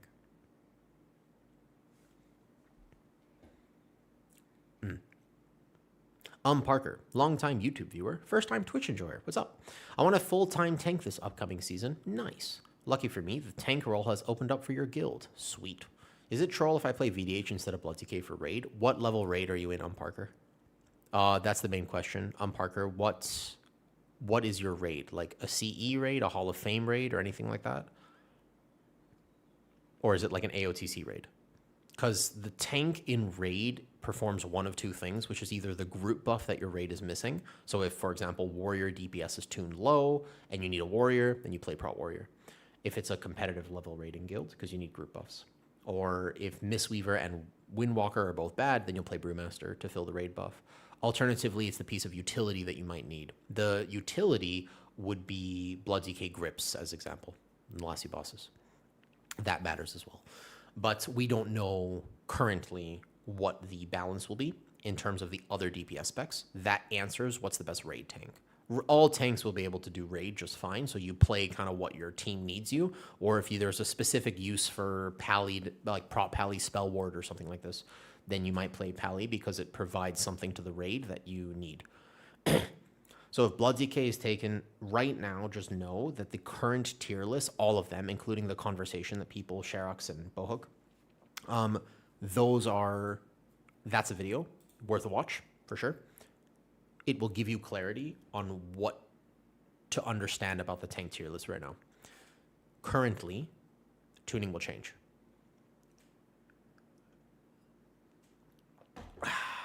What's happening? Oh yeah, I kind of forgot I was full screen. My bad. Also, if you've been listening to this conversation the whole time,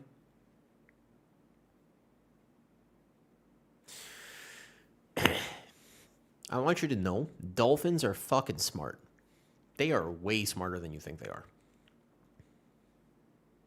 Just so you know. Is that related? No. Did I want you to know this information? Yes.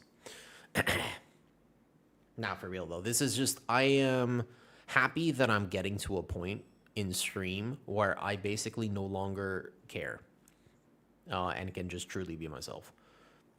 I enjoy these conversations. I feel like they're making it so where you can play any tank and healer. You can definitely play at 3,500, but when you push keys, you have to be aware of the meta perception more than the actual viability of the tank. I will say, I mean, I was looking at something earlier. I probably want to make a video about this tonight, potentially. My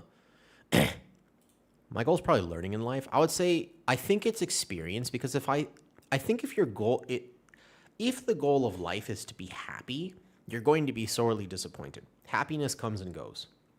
There's the Greek term eudaimonia. Have you ever heard of this, Mr. Baba? Eudaimonia. It's a little bit of a better, I think that it's a more apt term instead of happiness. Please teach me. Eudaimonia. Yeah, I'm not sure if I'm pronouncing it quite right. It's effectively the concept that happiness is fulfillment, and fulfillment comes from overcoming a challenge. Effectively, you need to be checked and then rise to the occasion. When you meet that check and grow, that's happiness. In general, I would say that most men here would agree that good things happen when you rise to the occasion. It tends to be followed by happy feelings. Not always, but most of the time. So eudaimonia is a concept that basically just says there's nothing wrong with hardship. Whereas if you view happiness as the goal, then you'll shy away from struggle.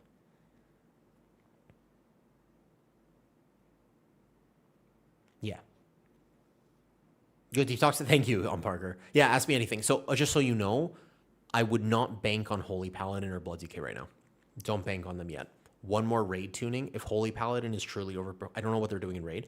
If they're overperforming this much in keys, their damage is not quite there. It's their HPS that's just simply that much higher. But that's a tuning number. And it's a good question about whether or not they'll keep that. Because it might be overtuned in raid, in which case they get nerfed. And if they get nerfed, then they lose a lot of what they're bringing right now. Same with Blood DK.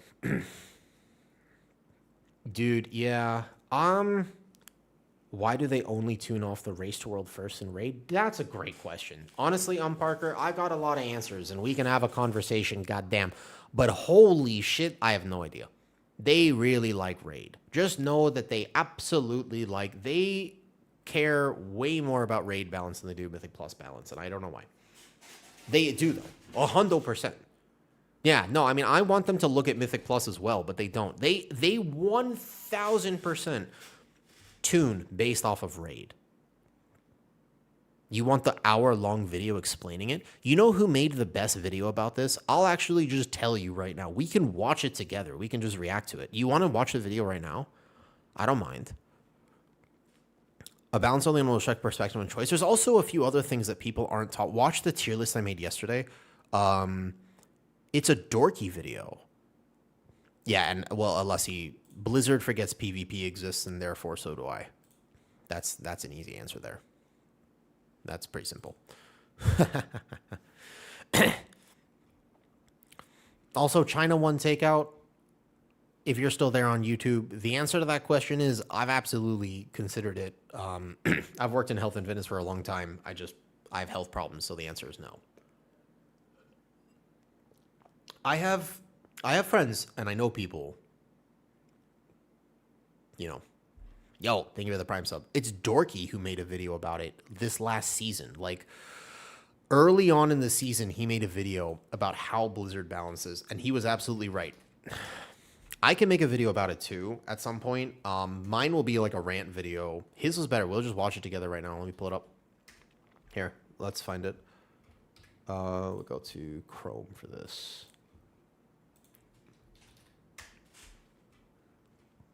Here, watch. I bet you this would still apply even right now. He does not make videos very much. Holy shit. I have a problem with Blizzard's tuning philosophy. It's this one. I actually never finished watching it. Let's watch it right now. It's a 12-minute video. Let me set it up so that we can watch it together. Okay. He's absolutely right. Basically, I just remember watching this and thinking, yup, that's the one. All right. Let me pull up my window capture. 1 second. It's window capture 3.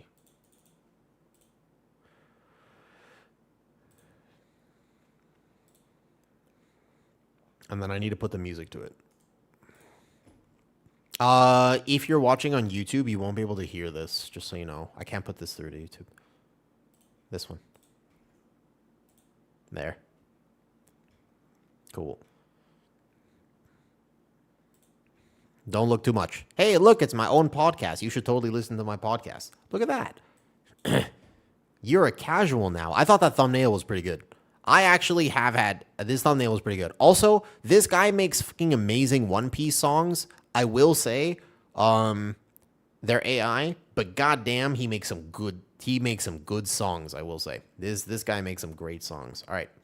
Let me put the audio through. Tell me if you can hear this, okay?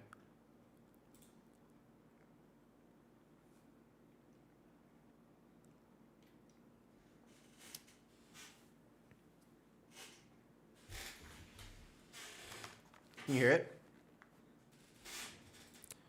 Yeah, he's just super quiet. I don't know how to make him louder. All right, 1 second.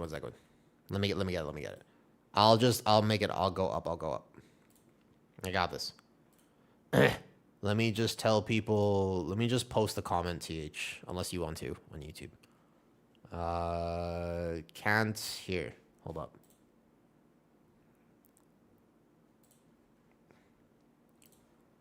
All right, I fixed it. 1 second. I just gotta post this real fast.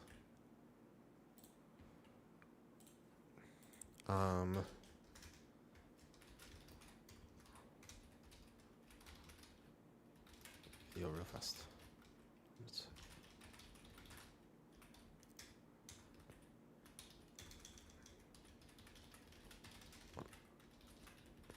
All right, cool. What's up, Gloomy? Good evening. What's up? We're about to watch a video that actually better explained the tanking, like the tanking philosophy of Blizzard. All right, try again. Tell me if you can hear this. Better?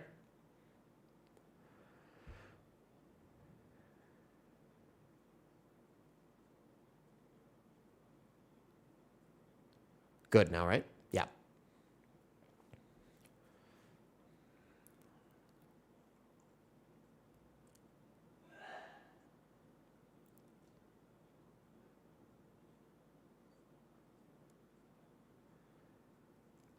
Little bit of context. He made this video at the start of season 1. Right before season 1 came out, he released this video. The information is still super clear, although they have fixed one thing with Paladin, just so you know.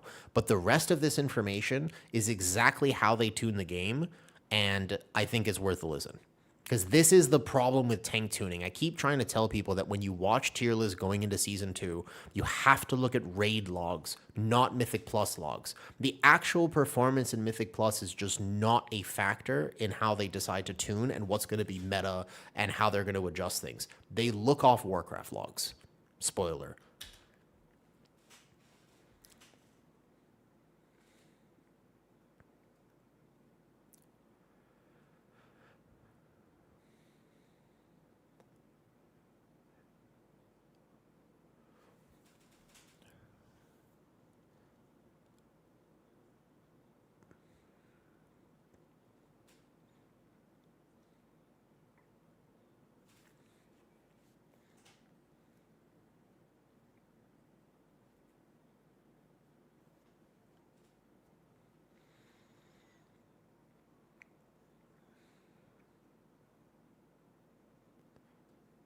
He's going to talk about the Fury Warrior, right?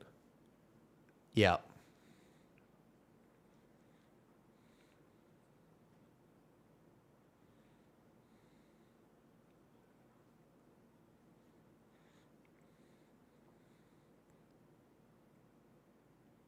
Do you remember that? He's talking about Ansarek. If Fury Warrior was omega good for Ansarek, and then they nerfed it, and it was okay in keys, but because they don't separate Mythic Plus and Raid tuning, Fury Warrior took the biggest L. Same with Marksmanship Hunter in the last tier. If you want to apply it to Light Blinded Vanguard, Marksman Hunter, no, he's not talking about Ovanax. He's talking about specifically Ansarek on that fight, because the last boss, they played Fury Warrior, and it was just so good for the blades, like right after the blades. The problem is with their tuning, I feel like they just missed the mark. It was also good on Ovanax, but there were also other specs that were good on Brew Twister. And specifically, it was Ansarek that got Fury Warrior nuked out of existence. It was still okay in the season, but everybody was so excited to play Fury Warrior going into the season. I remember this. Like, people re-rolled. Like, people were actually so excited to play it in keys, but that really impacted them. There you go. He talks about it. Mm-hmm.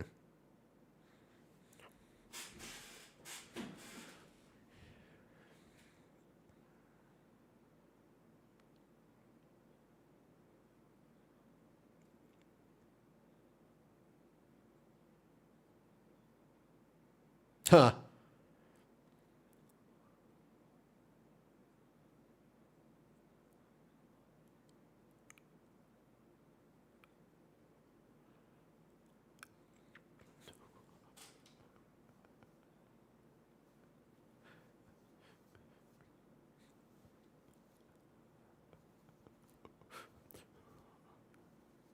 That was sad.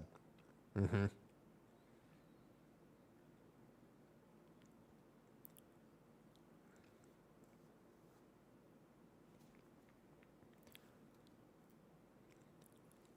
The problem is that there are 40 specs in WoW.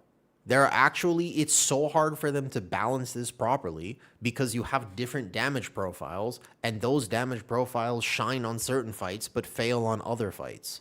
This is still nonetheless one of the best videos I've ever seen talking about how they actually tune things and the fact that it comes from these Warcraft logs. But also he mentioned something else in a bit, which I think really hit the nail right on the head.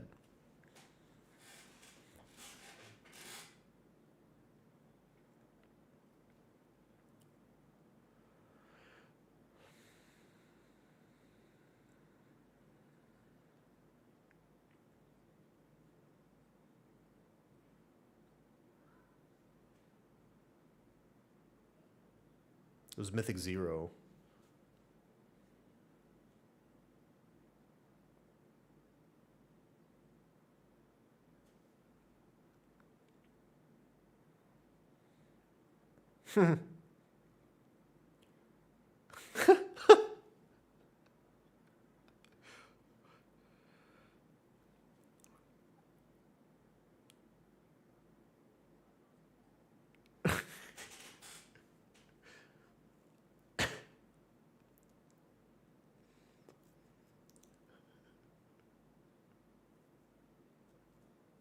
Oh no.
Is that why they nerf tanks? Wait a second. Is that why they nerf tanks going into the War Within Season 1?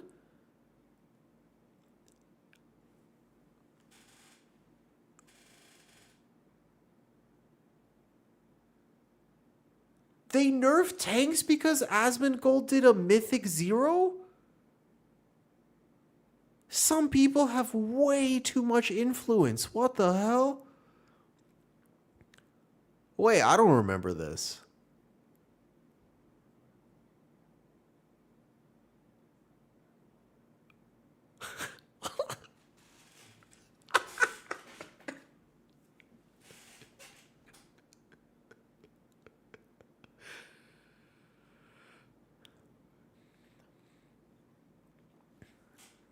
Okay, what he's about to say now, this was the part of the video I remembered, and he was the only one that really went over this. This is exactly what I was trying to show you, and this is how they're going to balance. This is how they do it. This is why tank balance is really rough, and why I tell you to look at Warcraft logs instead of Mythic Plus. This part of the video right here is the part that actually goes over it. Pay attention.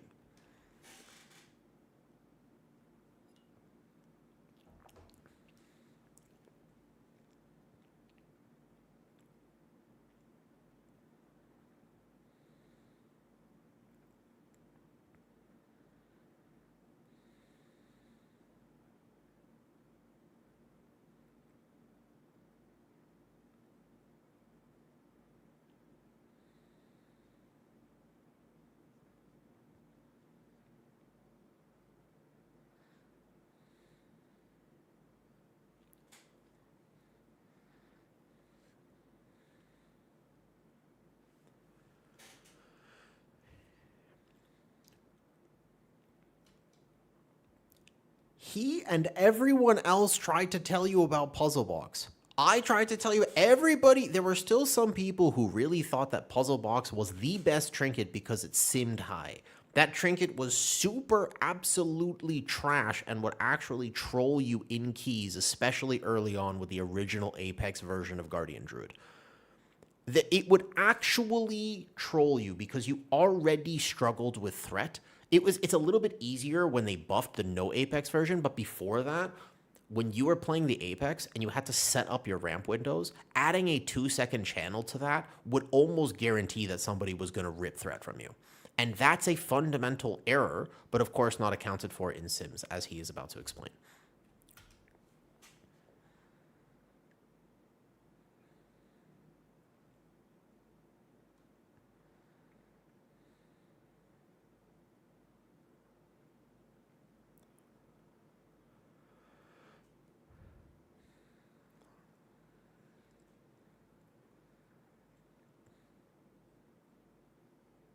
I actually pressed iron for her.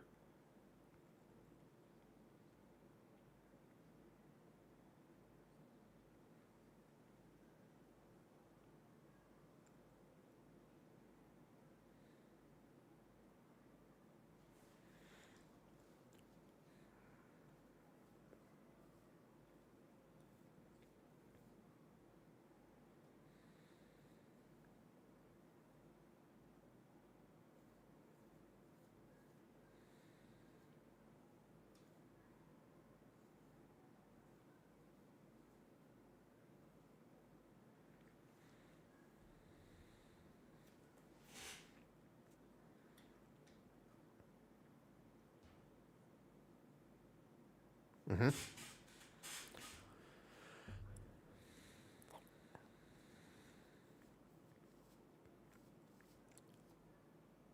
The numbers are not what matter because this is obviously adjusted for the previous season. Don't look at the numbers.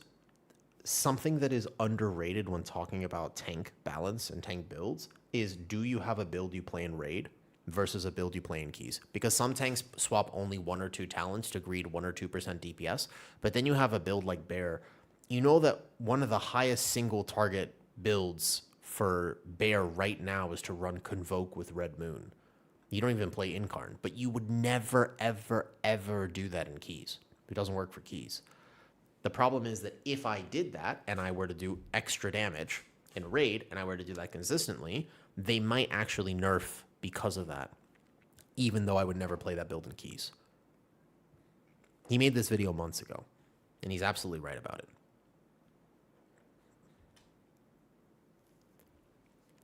Mr. Boris, let me answer your question in if you're around in like 5 minutes. Let's just finish this video real quick. I want to answer that question a bit. They already fixed the Templar issue. They fixed the Paladin issue, which is good going into season 2.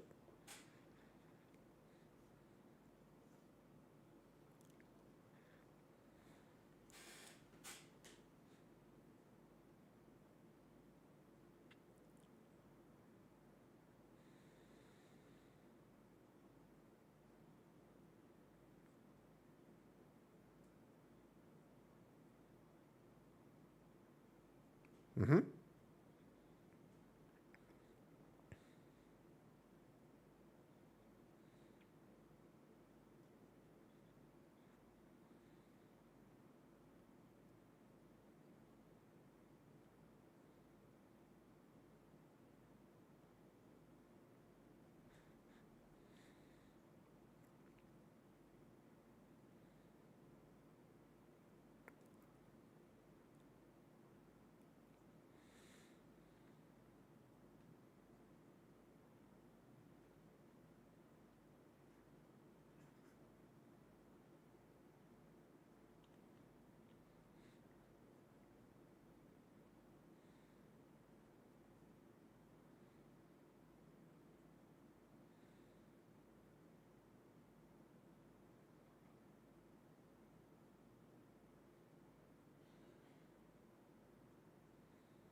Okay, the crit thing is hilarious because it's actually a real point. People make that theoretical argument all the time, but very rarely will you die to a melee.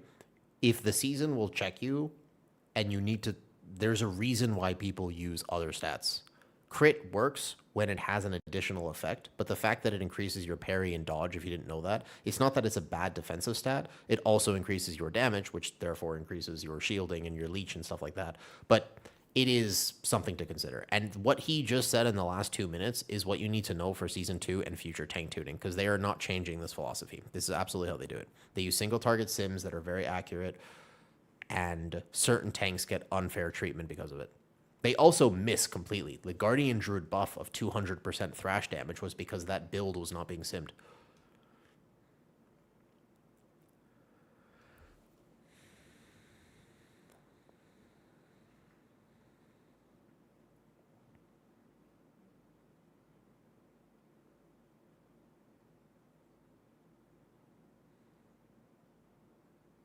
I miss Thorns of Iron.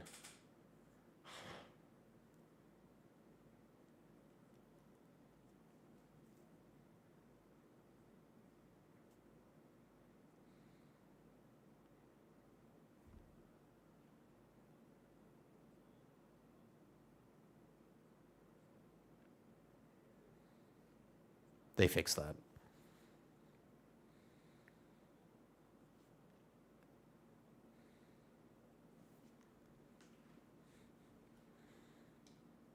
Does that make sense? Does that, I mean, that's basically the video right there. That's Dorky's video. He made this months ago, 4 months ago. A very good video, and actually went over specifically the sim numbers and the difference in builds, which I think is quite impactful. Does that video make sense? That's what I wanted to show you, because he had actually answered the question that you would ask me earlier.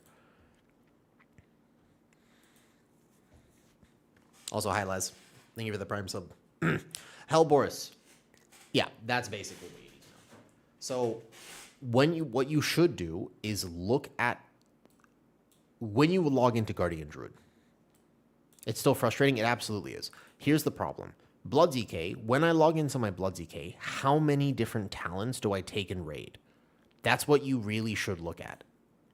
On all the tanks, when you are looking at tanks on PTR, check how many different talents that they will use in a raid environment versus a key environment, and then see if they're overperforming there. That's really actually what I would consider. Mr. Hellaboris, are you still there? Because I want to answer your question about Blood DK. Blood DK gets such a weird reputation.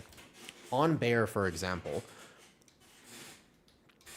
I've streamed movie night. I don't think you're really allowed to. You could. I don't mind watching videos that I care about, but so in raid, you drop Ursox Fury. Like there's a current raid build which is going to be a little different here.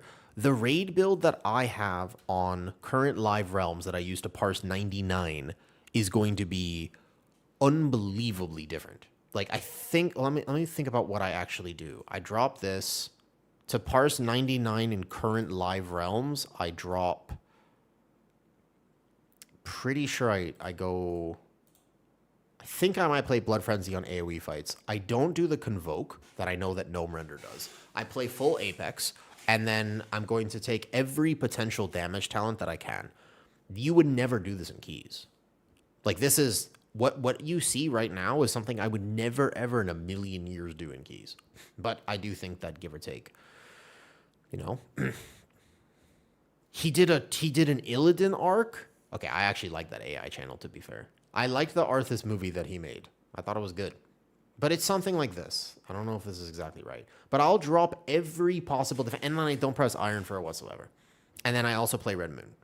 Like, this is actually what I use to parse 99 in Raid. But I also know I'm not going to die in Raid, because Raid doesn't check me in the same way that Keys do. I don't know. Tanks making offensive decisions is weird. Helleborus, if you're still here, I want to give you a brief overview of Blood DK.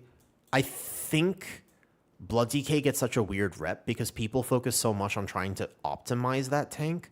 The problem with Blood DK is that it's actually, you should focus on how to get decent at it instead of how to be perfect at it. Being perfect at Blood DK is hard. Being decent at it is not that hard. I would genuinely argue that Blood DK is not as complicated as people think it is. That's actually an argument I would make legitimately for Blood DK. Like, if you go onto your Blood DK right now, especially if we play Deathbringer, there's going to be a lot of min-max. When I talk to Kyrasis, that dude knows more about Blood DK than I will ever know. And there is always going to be an optimal way to play it. But if you actually just kind of hit your buttons with a general understanding, you will do good. Seriously, you will end up doing well, especially if it's tuned well. You don't need that. So the decision making and the high reflex is something that most players won't ever experience with this Gloomy.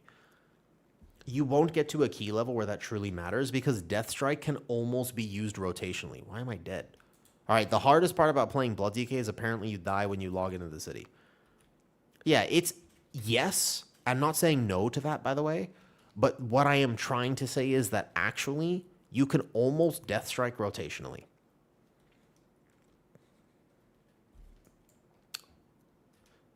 There's like a timing to it. You don't have to get it perfect. It's something that when you hear the highest level Blood DK players talk, then you have to get it perfect. There are some interactions about getting it perfect.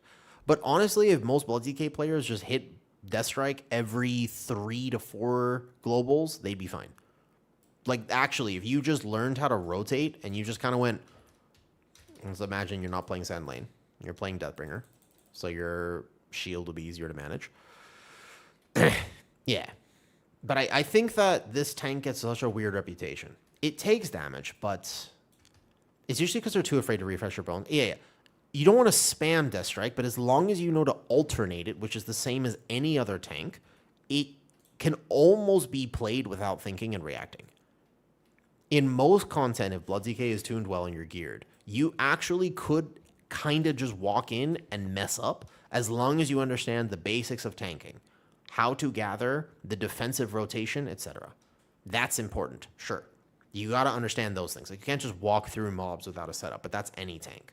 So basically, though, and I made a video on Patreon about this already. I don't think I ever put it through to YouTube. But there's a video on Patreon about how each tank feels going to Season 2. And the truth is that with Blood DK, I am not an expert. This is the tank. I don't play Blood DK very much. I actually don't mind it. I would rank it as my 4th favorite tank.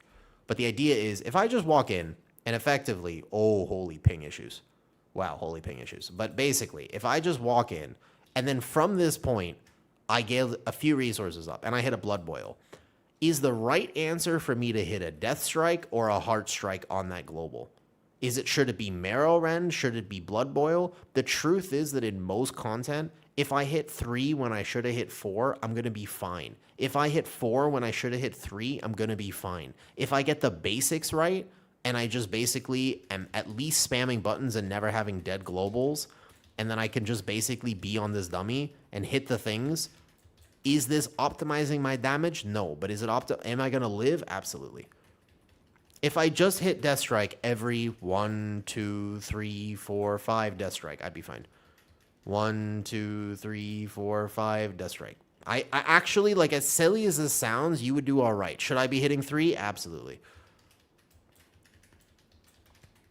But if it's tuned well, you'll do fine playing like this. And I think that is important to know, because is this the right way to play Blood DK? Hell no. But actually, it's a lot more chill than people realize. And this is a tank that has such a barrier because people don't want to play Blood DK because it's so hard. But it's actually not that hard. This is an opinion for sure. But I think that it would be worthwhile for people to know that you actually don't have to work crazy hard on this tank. It's actually kind of chill. Like, your health drops, but you're never really in danger until a level of keys that you probably won't get to if you're asking the question. Would you agree with that for anybody who plays Blood DK? Threat generator. Yeah. So Blood Boil is the thing. You have to understand the basics of tanking, but I would describe that as not. It's just that's tanking about knowing what's going to create snap threat and aggro versus specifically though. Yeah, don't hit Death Strike 3 times in a row because then you'll overcap and you'll be in trouble. The idea here is don't hit Death Strike like crazy giga times in a row.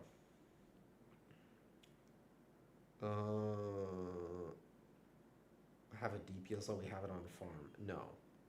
Somebody has just offered me Mythic Lura.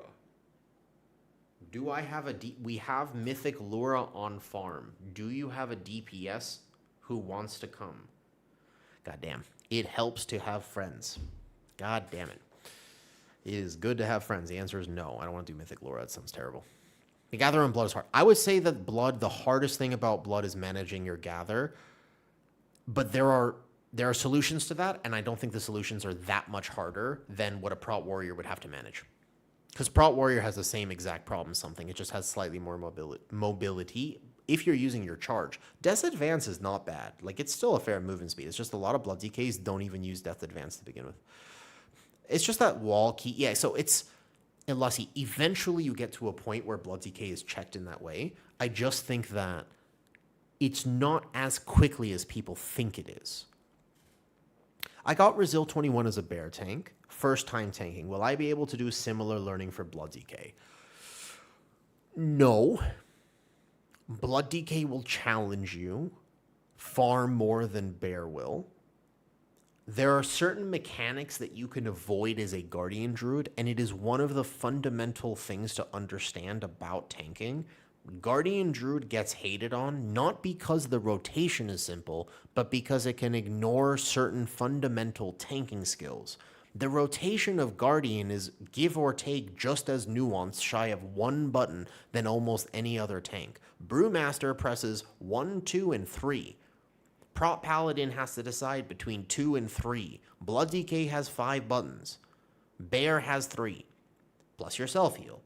It's one less button. It's not that the rotation is actually brain dead, because no tank has a very complicated rotation right now. The advantage of Guardian Druid is the fact that you can walk through things, and your gather is super, super easy.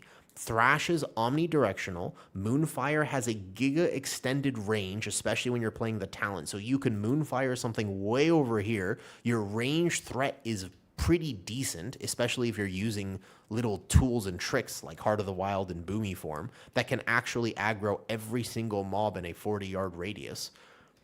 60-yard radius, excuse me. Whereas other tanks, you have to start thinking way more about how you're going to get to this pack, get aggro on this pack, and also get this one. Now, Blood DK has to make a plan because you are weakest on Gather, just like Guardian Druid. And I dare say that something I'm concerned about going into next season is the fact that Guardian Druids currently die. and it is the easiest tank to gather on, give or take. I think Prop Paladin is the easiest tank to gather on. Paladin has the best gather in the game. I think bar none. I think Paladin has definitely, if I was going to make an argument for best beginner tank, it'd be Paladin for range threat, for threat reasons, for gathering, Paladin's the best. 100%. Guardian is... It's got a lot of good tools, but the absolute biggest one, Smoke, is your positioning. You can walk through. Guardian can do this. Most of its kit, almost everything, still applies if I do that. But any other tank, basically, if I do this and I walk through, I'm dead. And people get kind of spoiled on Guardian. They get a little complacent because of that. It is not a transferable skill. You will have to learn. Good Guardian Druids also don't take extra melees on Gather. Because what I'm thinking on a Blood ZK is I have my stampeding roar, quote unquote, but now I have many more rotational elements. No. I have one more rotational element to manage. But effectively, if you're used to Thrash Moonfire, you just replace Thrash Moonfire with a slight nuanced understanding of basically, do I press 1, 2, or 3? But it's not like I have 7 buttons. It's still Death and Decay is down. Hit this button. This button lights up. Cool. It's AoE button. Single target button. Death Strike sometimes. At a basic level, yeah, the problem is that won't carry you through to 21. In order to get good enough to 21 on the equivalent of what Bear would be right now, that will challenge you a lot more, and you'll have to min-max harder.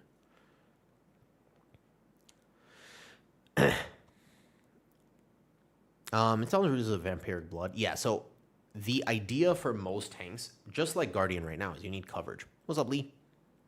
Yeah, you're welcome. Of course. Happily. I like talking tanks. I want to make more guides about it and talk more about this too, though. Because one of the problems with tanks is a lot of the creators just assume that everybody is already doing. Like, they approach you as if you already know how to play the tank, and also they're doing it at a plus 25. It's not true.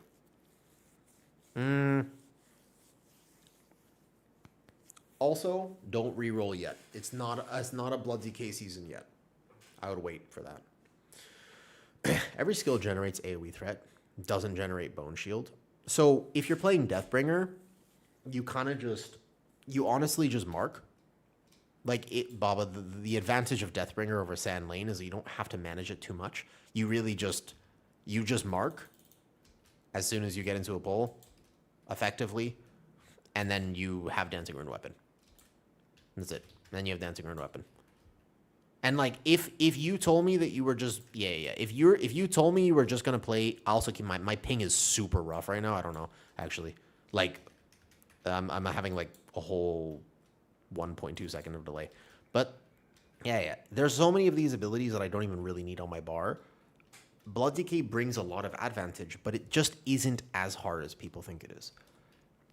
There is a clear differentiating limit to this conversation. You have to understand. At a plus 25, goddamn. But every tank is hard at a plus 25. It's not like Blood Decay is super hard at higher key levels. You know what else is super hard at higher key levels? VDH. And also every other tank. They all have their unique challenges.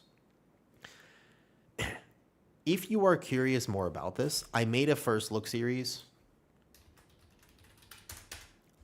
It is for members. If you really want access to it, just ask me, and I will probably tell you everything anyways. Not probably, I will. If you ever see something, I don't actually want to lock things behind a paywall. If you ever see something, a video of mine, and you're like, I can't afford a membership right now, it's a few bucks. No problem. Just tell me. Come to me on stream, and we'll just have a conversation about it. This information is not meant to be gatekept. It is just meant to help me make more content. Because I'm at that point in my life now where I'm getting older and have to think about fucking taxes and shit. And, like, retirement funds. I don't actually think I want to retire. But the point is, I need money. And I like streaming and making videos, but they're a little more time consuming than people might realize. Thank you, Gloomy. I try. Actually, I spent like a whole hour today talking about men's mental health wearing this Pikachu hat and whatnot. Is it normal or weird to be a self-taught tank? What's the alternative Khadgar to a self-taught tank? Basically, I will make a lot of these videos. They will be there soon. I will also reorganize. I have a plan, and I'll straight up tell you the plan. If you want to learn something in World of Warcraft, I will help you. That's what's up, period. That's why I'm trying to collab with people, even though the videos are a little bit off. Like sometimes when I post like a Havoc Demon Hunter guide, you're like, what? But I did it with Jedith because Jedith is a Giga Havoc Demon Hunter. If you wanted to try Havoc Demon Hunter, that is the guide. There is no better guide that you could watch aside from this one that I made with him the other day. I also made one with Devourer. However, I did a fundamental streaming error. Let me show you this. And you can tell me whether I can still post this because I've been trying to figure out how to fix this. It was a little bit of a whoopsie daisy. Jedith is a busy guy, and it was very nice of him to even take the time to sit down with me and record this. But I didn't realize that my PTR action bars clipped over my 1. There's also a small audio distortion, which I can probably fix in some video editing software. But you tell me if this is acceptable or not. I've been debating it. Because we made a really good Devour Demon Hunter guide as well, which I've never played this spec, and now I know how to play it. Like, it actually was just, you watch this one video, you now know how to play Devour Demon Hunter. At least to the degree where you will do decent damage. Here. The problem is you can see how my video clips over the 1, and I just didn't catch this. This is tough. You can see as the video is playing, like you can't see my 1 is consume and this is void meta. Is that acceptable? Could I still, like, we're in the pool, but you see how it's glowing right now, and we're talking about the ability right there. You can see it in the middle, but you can't see it. I actually just, and there's no way for me to fix this aside from maybe, even if I put the static ability here, like it makes sense. Like it's not the worst mistake I've ever made, but that's tough. That's a rough one. I really feel bad about this because it's not like I can just ask him to re-record it. That was my first ever time meeting him too. The whole video. The Havoc one is fine, but yeah. What's up, Secret? Long time no see. I know I requested it before. Have you already declined it? What's up? Can I make deep blood DK guide? When you say deep blood DK guide, how deep? When you say deep, how deep do you want me to go? What are you imagining here? You should make more gym content on Patreon. Do you like it, Brian?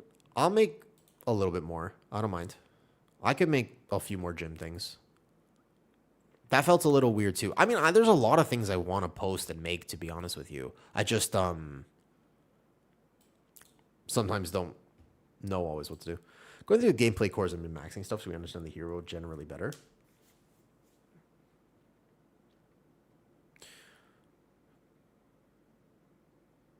I don't think I'm old enough to watch that Blood DK video. What do you mean?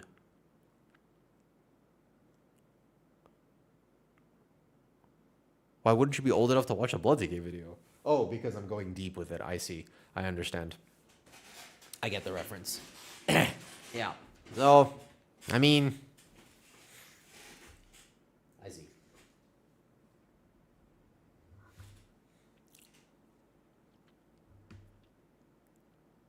I see what's happened here. Yes.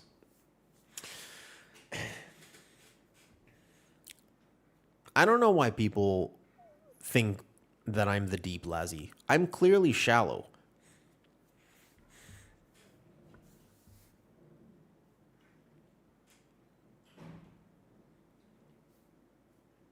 That's a good joke.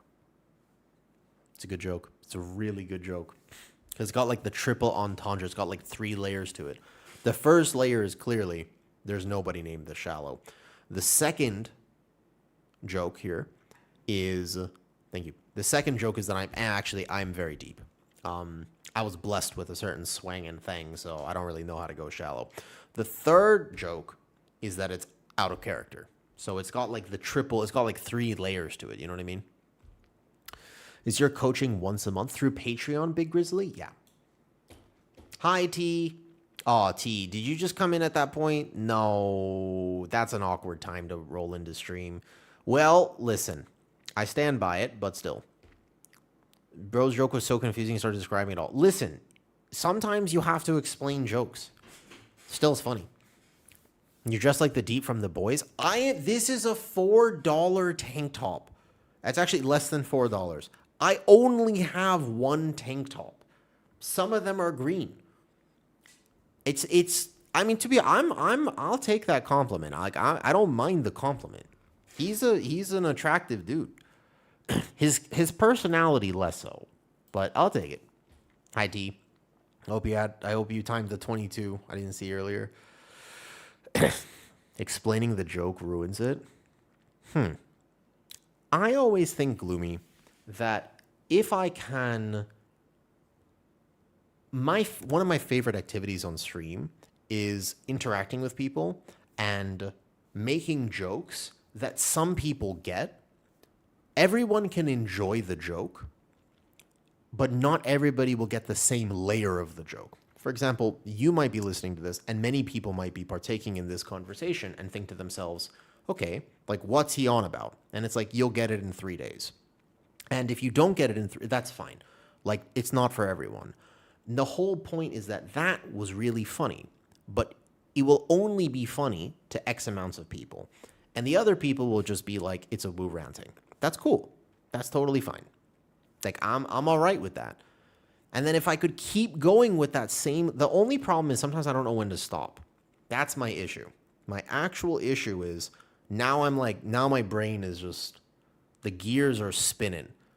So I'm thinking about making a joke with chocolate and bunnies, and now I have to somehow bring this into a chocolate bunny, and then that would start derailing it, you know? Yeah, exactly. Wiz, I hope you are fucking laughing so hard right now. All I am saying is that, Wiz, I hope somebody followed that. Because that was goddamn fucking funny. You should call your tank guides Deep Diving into X Tank. I'm going to make a lot more. They're coming, just so you know. They're coming.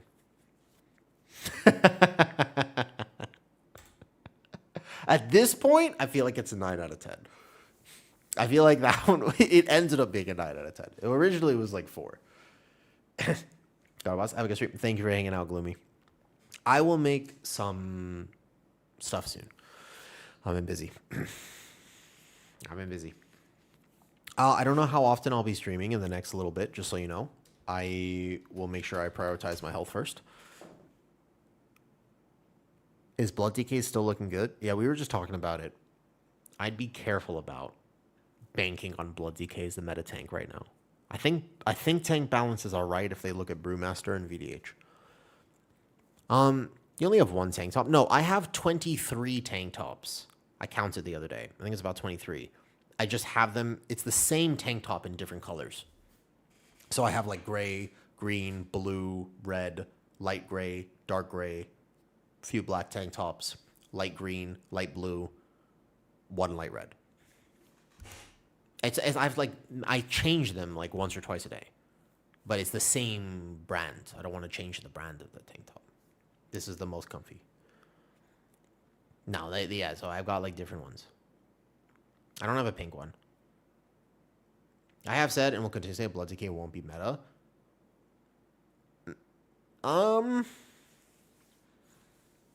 Raid tuning. I don't know when the next raid tuning is, but that will actually determine it, though. I don't have a pink tank top, but I do have a pink gaming chair that I just bought, and I should set it up at some point. Something will happen like a season 1. Almost certainly. And knows only real men wear pink. Oh, my chair over there I want to set up is pink. Blood DK, which hero talent? It would be Deathbringer, probably, with the Sand Lane nerfs. I'd be pretty surprised if Sand Lane was still overperforming after the nerfs to it recently. Yeah, pink's my favorite color, don't worry. If the tank meta is balanced, how many dwarves should I level? A lot. I think you'll play Deathbringer in keys.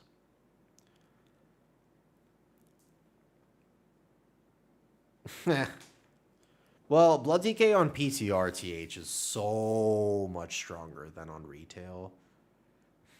I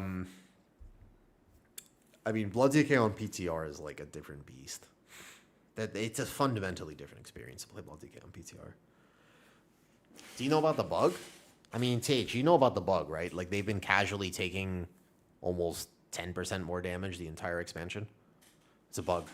Now they take... It's actually not only... So it's basically 20% more damage they've been taking this whole time. Up to. Yeah. That's hilarious. I can't believe that actually went an entire season without... That's how... Okay. So, this is something to look at. Hi, Grill. I think that tank balance in Season 2 PTR is significantly better. But... Let me show you something. I realized this recently. Okay. Let me pull this up.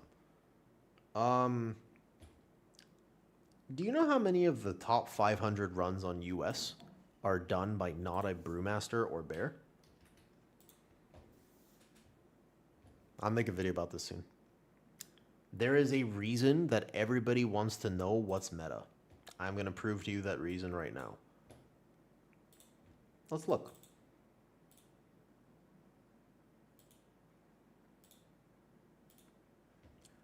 I'll move my camera.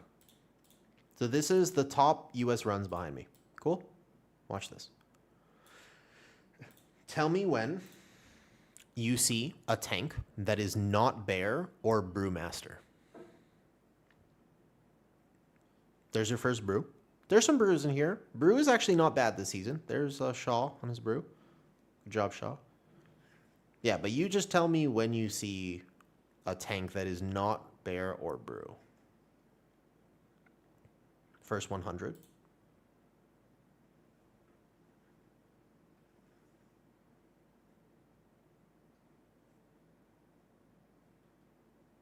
There's your first one.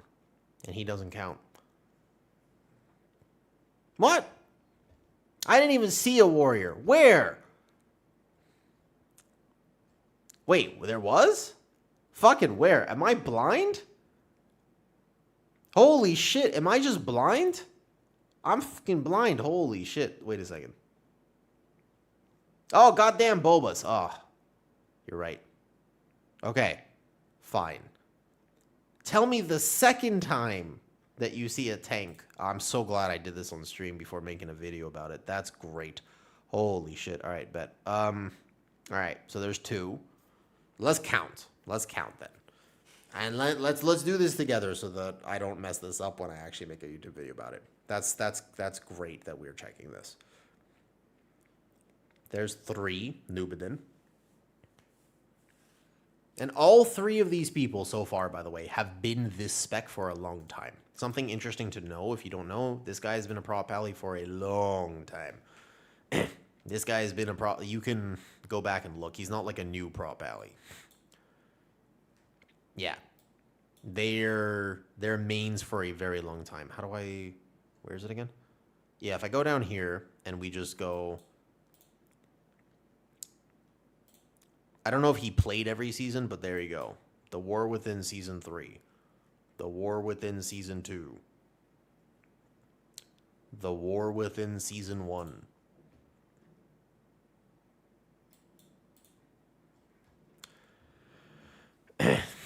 Is he? Does Nubidin do that? I actually didn't know that about him. I don't know him personally. Cool. So keep going. We have seen 1 prop pally, 1 blood DK, and 1 warrior.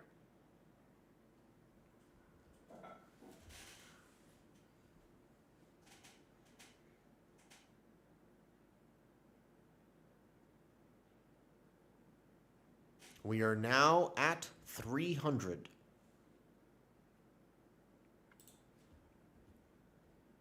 There's your first demon hunter. Reckless. First Demon Hunter at 4131. That's 4.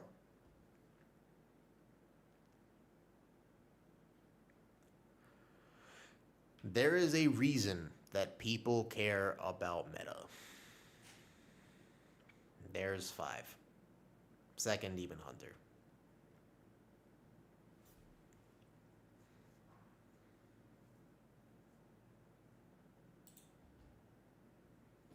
And here you have Executioner, who's been a long time prop pally, and Yoda.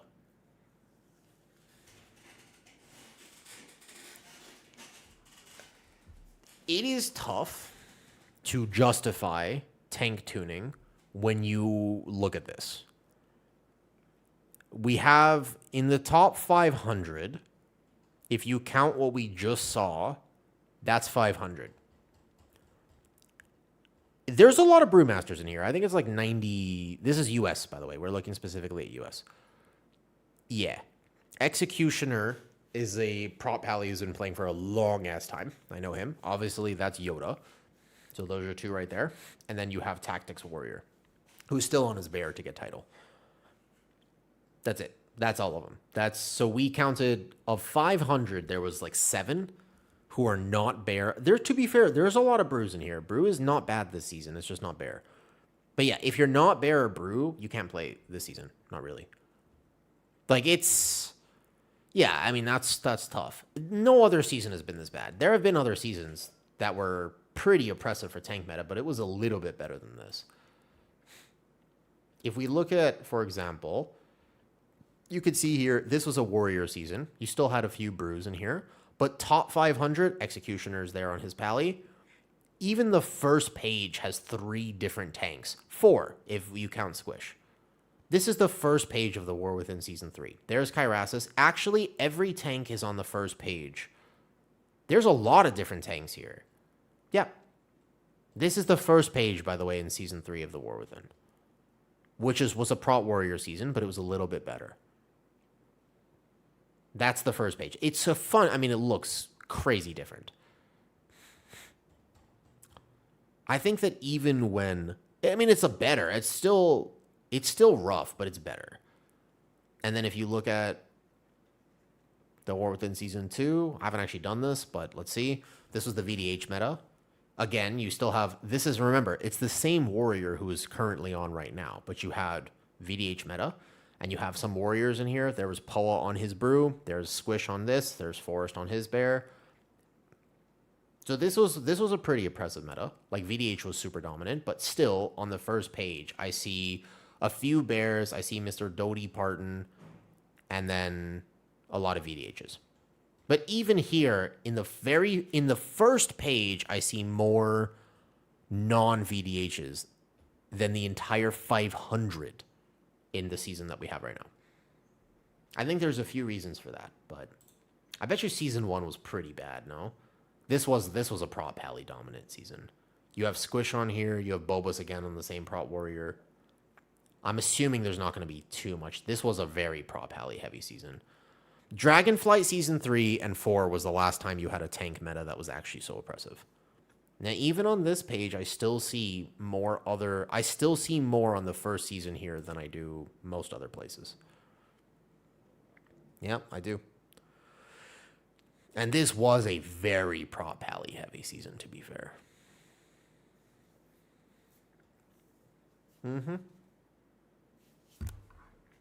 But even here, I still see more. It's funny because I actually know who almost all these people are. Like, I'm reading this and I'm like, oh, that's Gob. That's this. Like, I know who all these people are. No.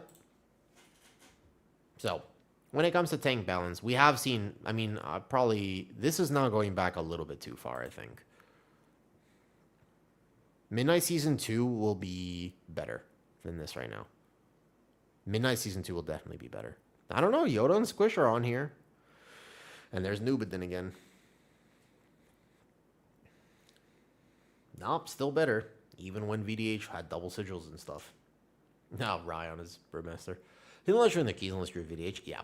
Well, I mean, it's okay, that was bad. Like, this was VDH double sigil season, and that was wildly bad. That was super bad.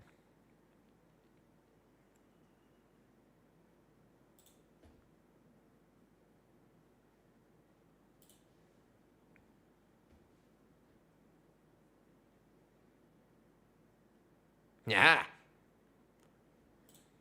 It's me. Little fun fact, by the way. Little fun fact. It's me. Look at that.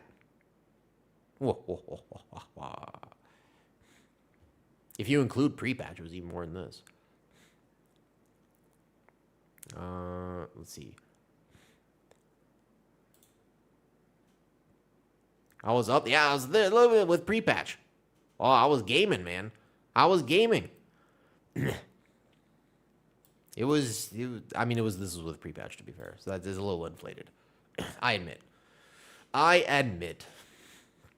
Back in the day.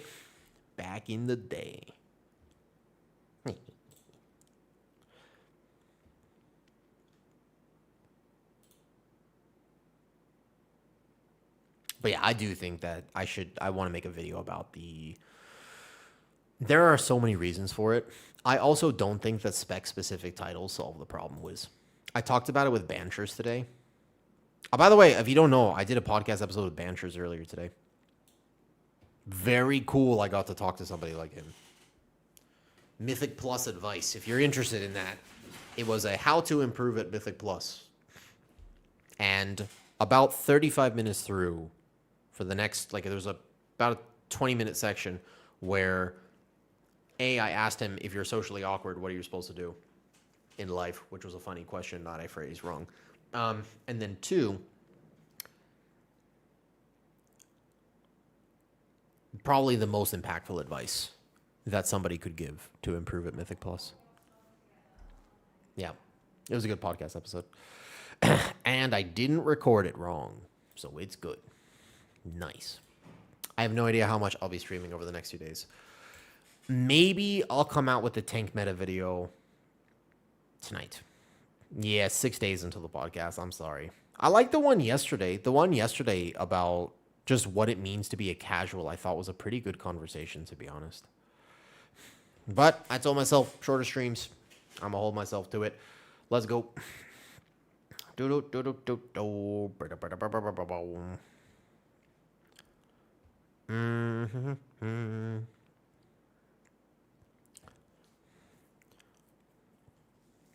Oh. If you are playing PTR, I have one favor to ask you. Wait, sorry, right before I go.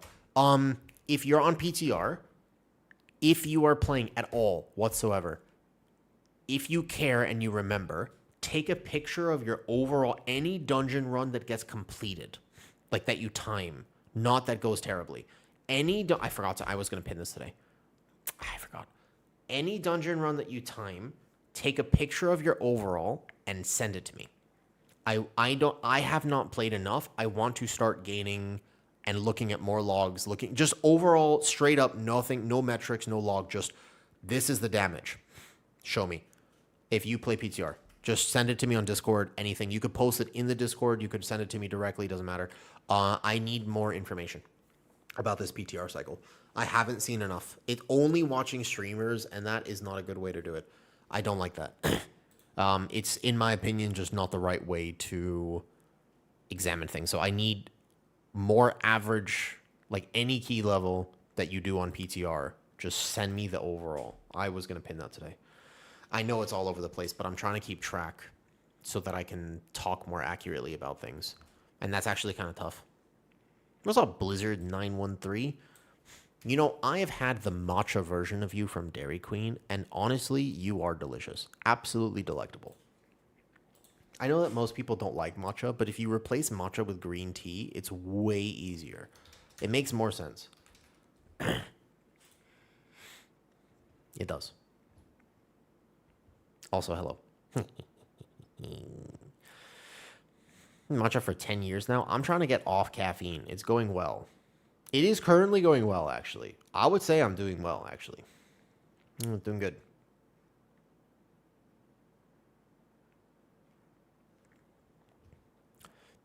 All right. Bye. I'll see you later.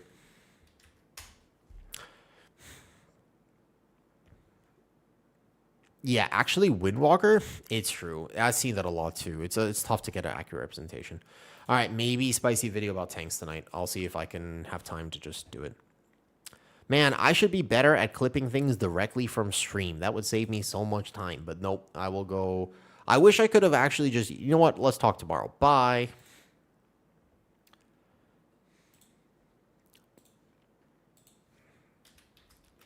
Yeah.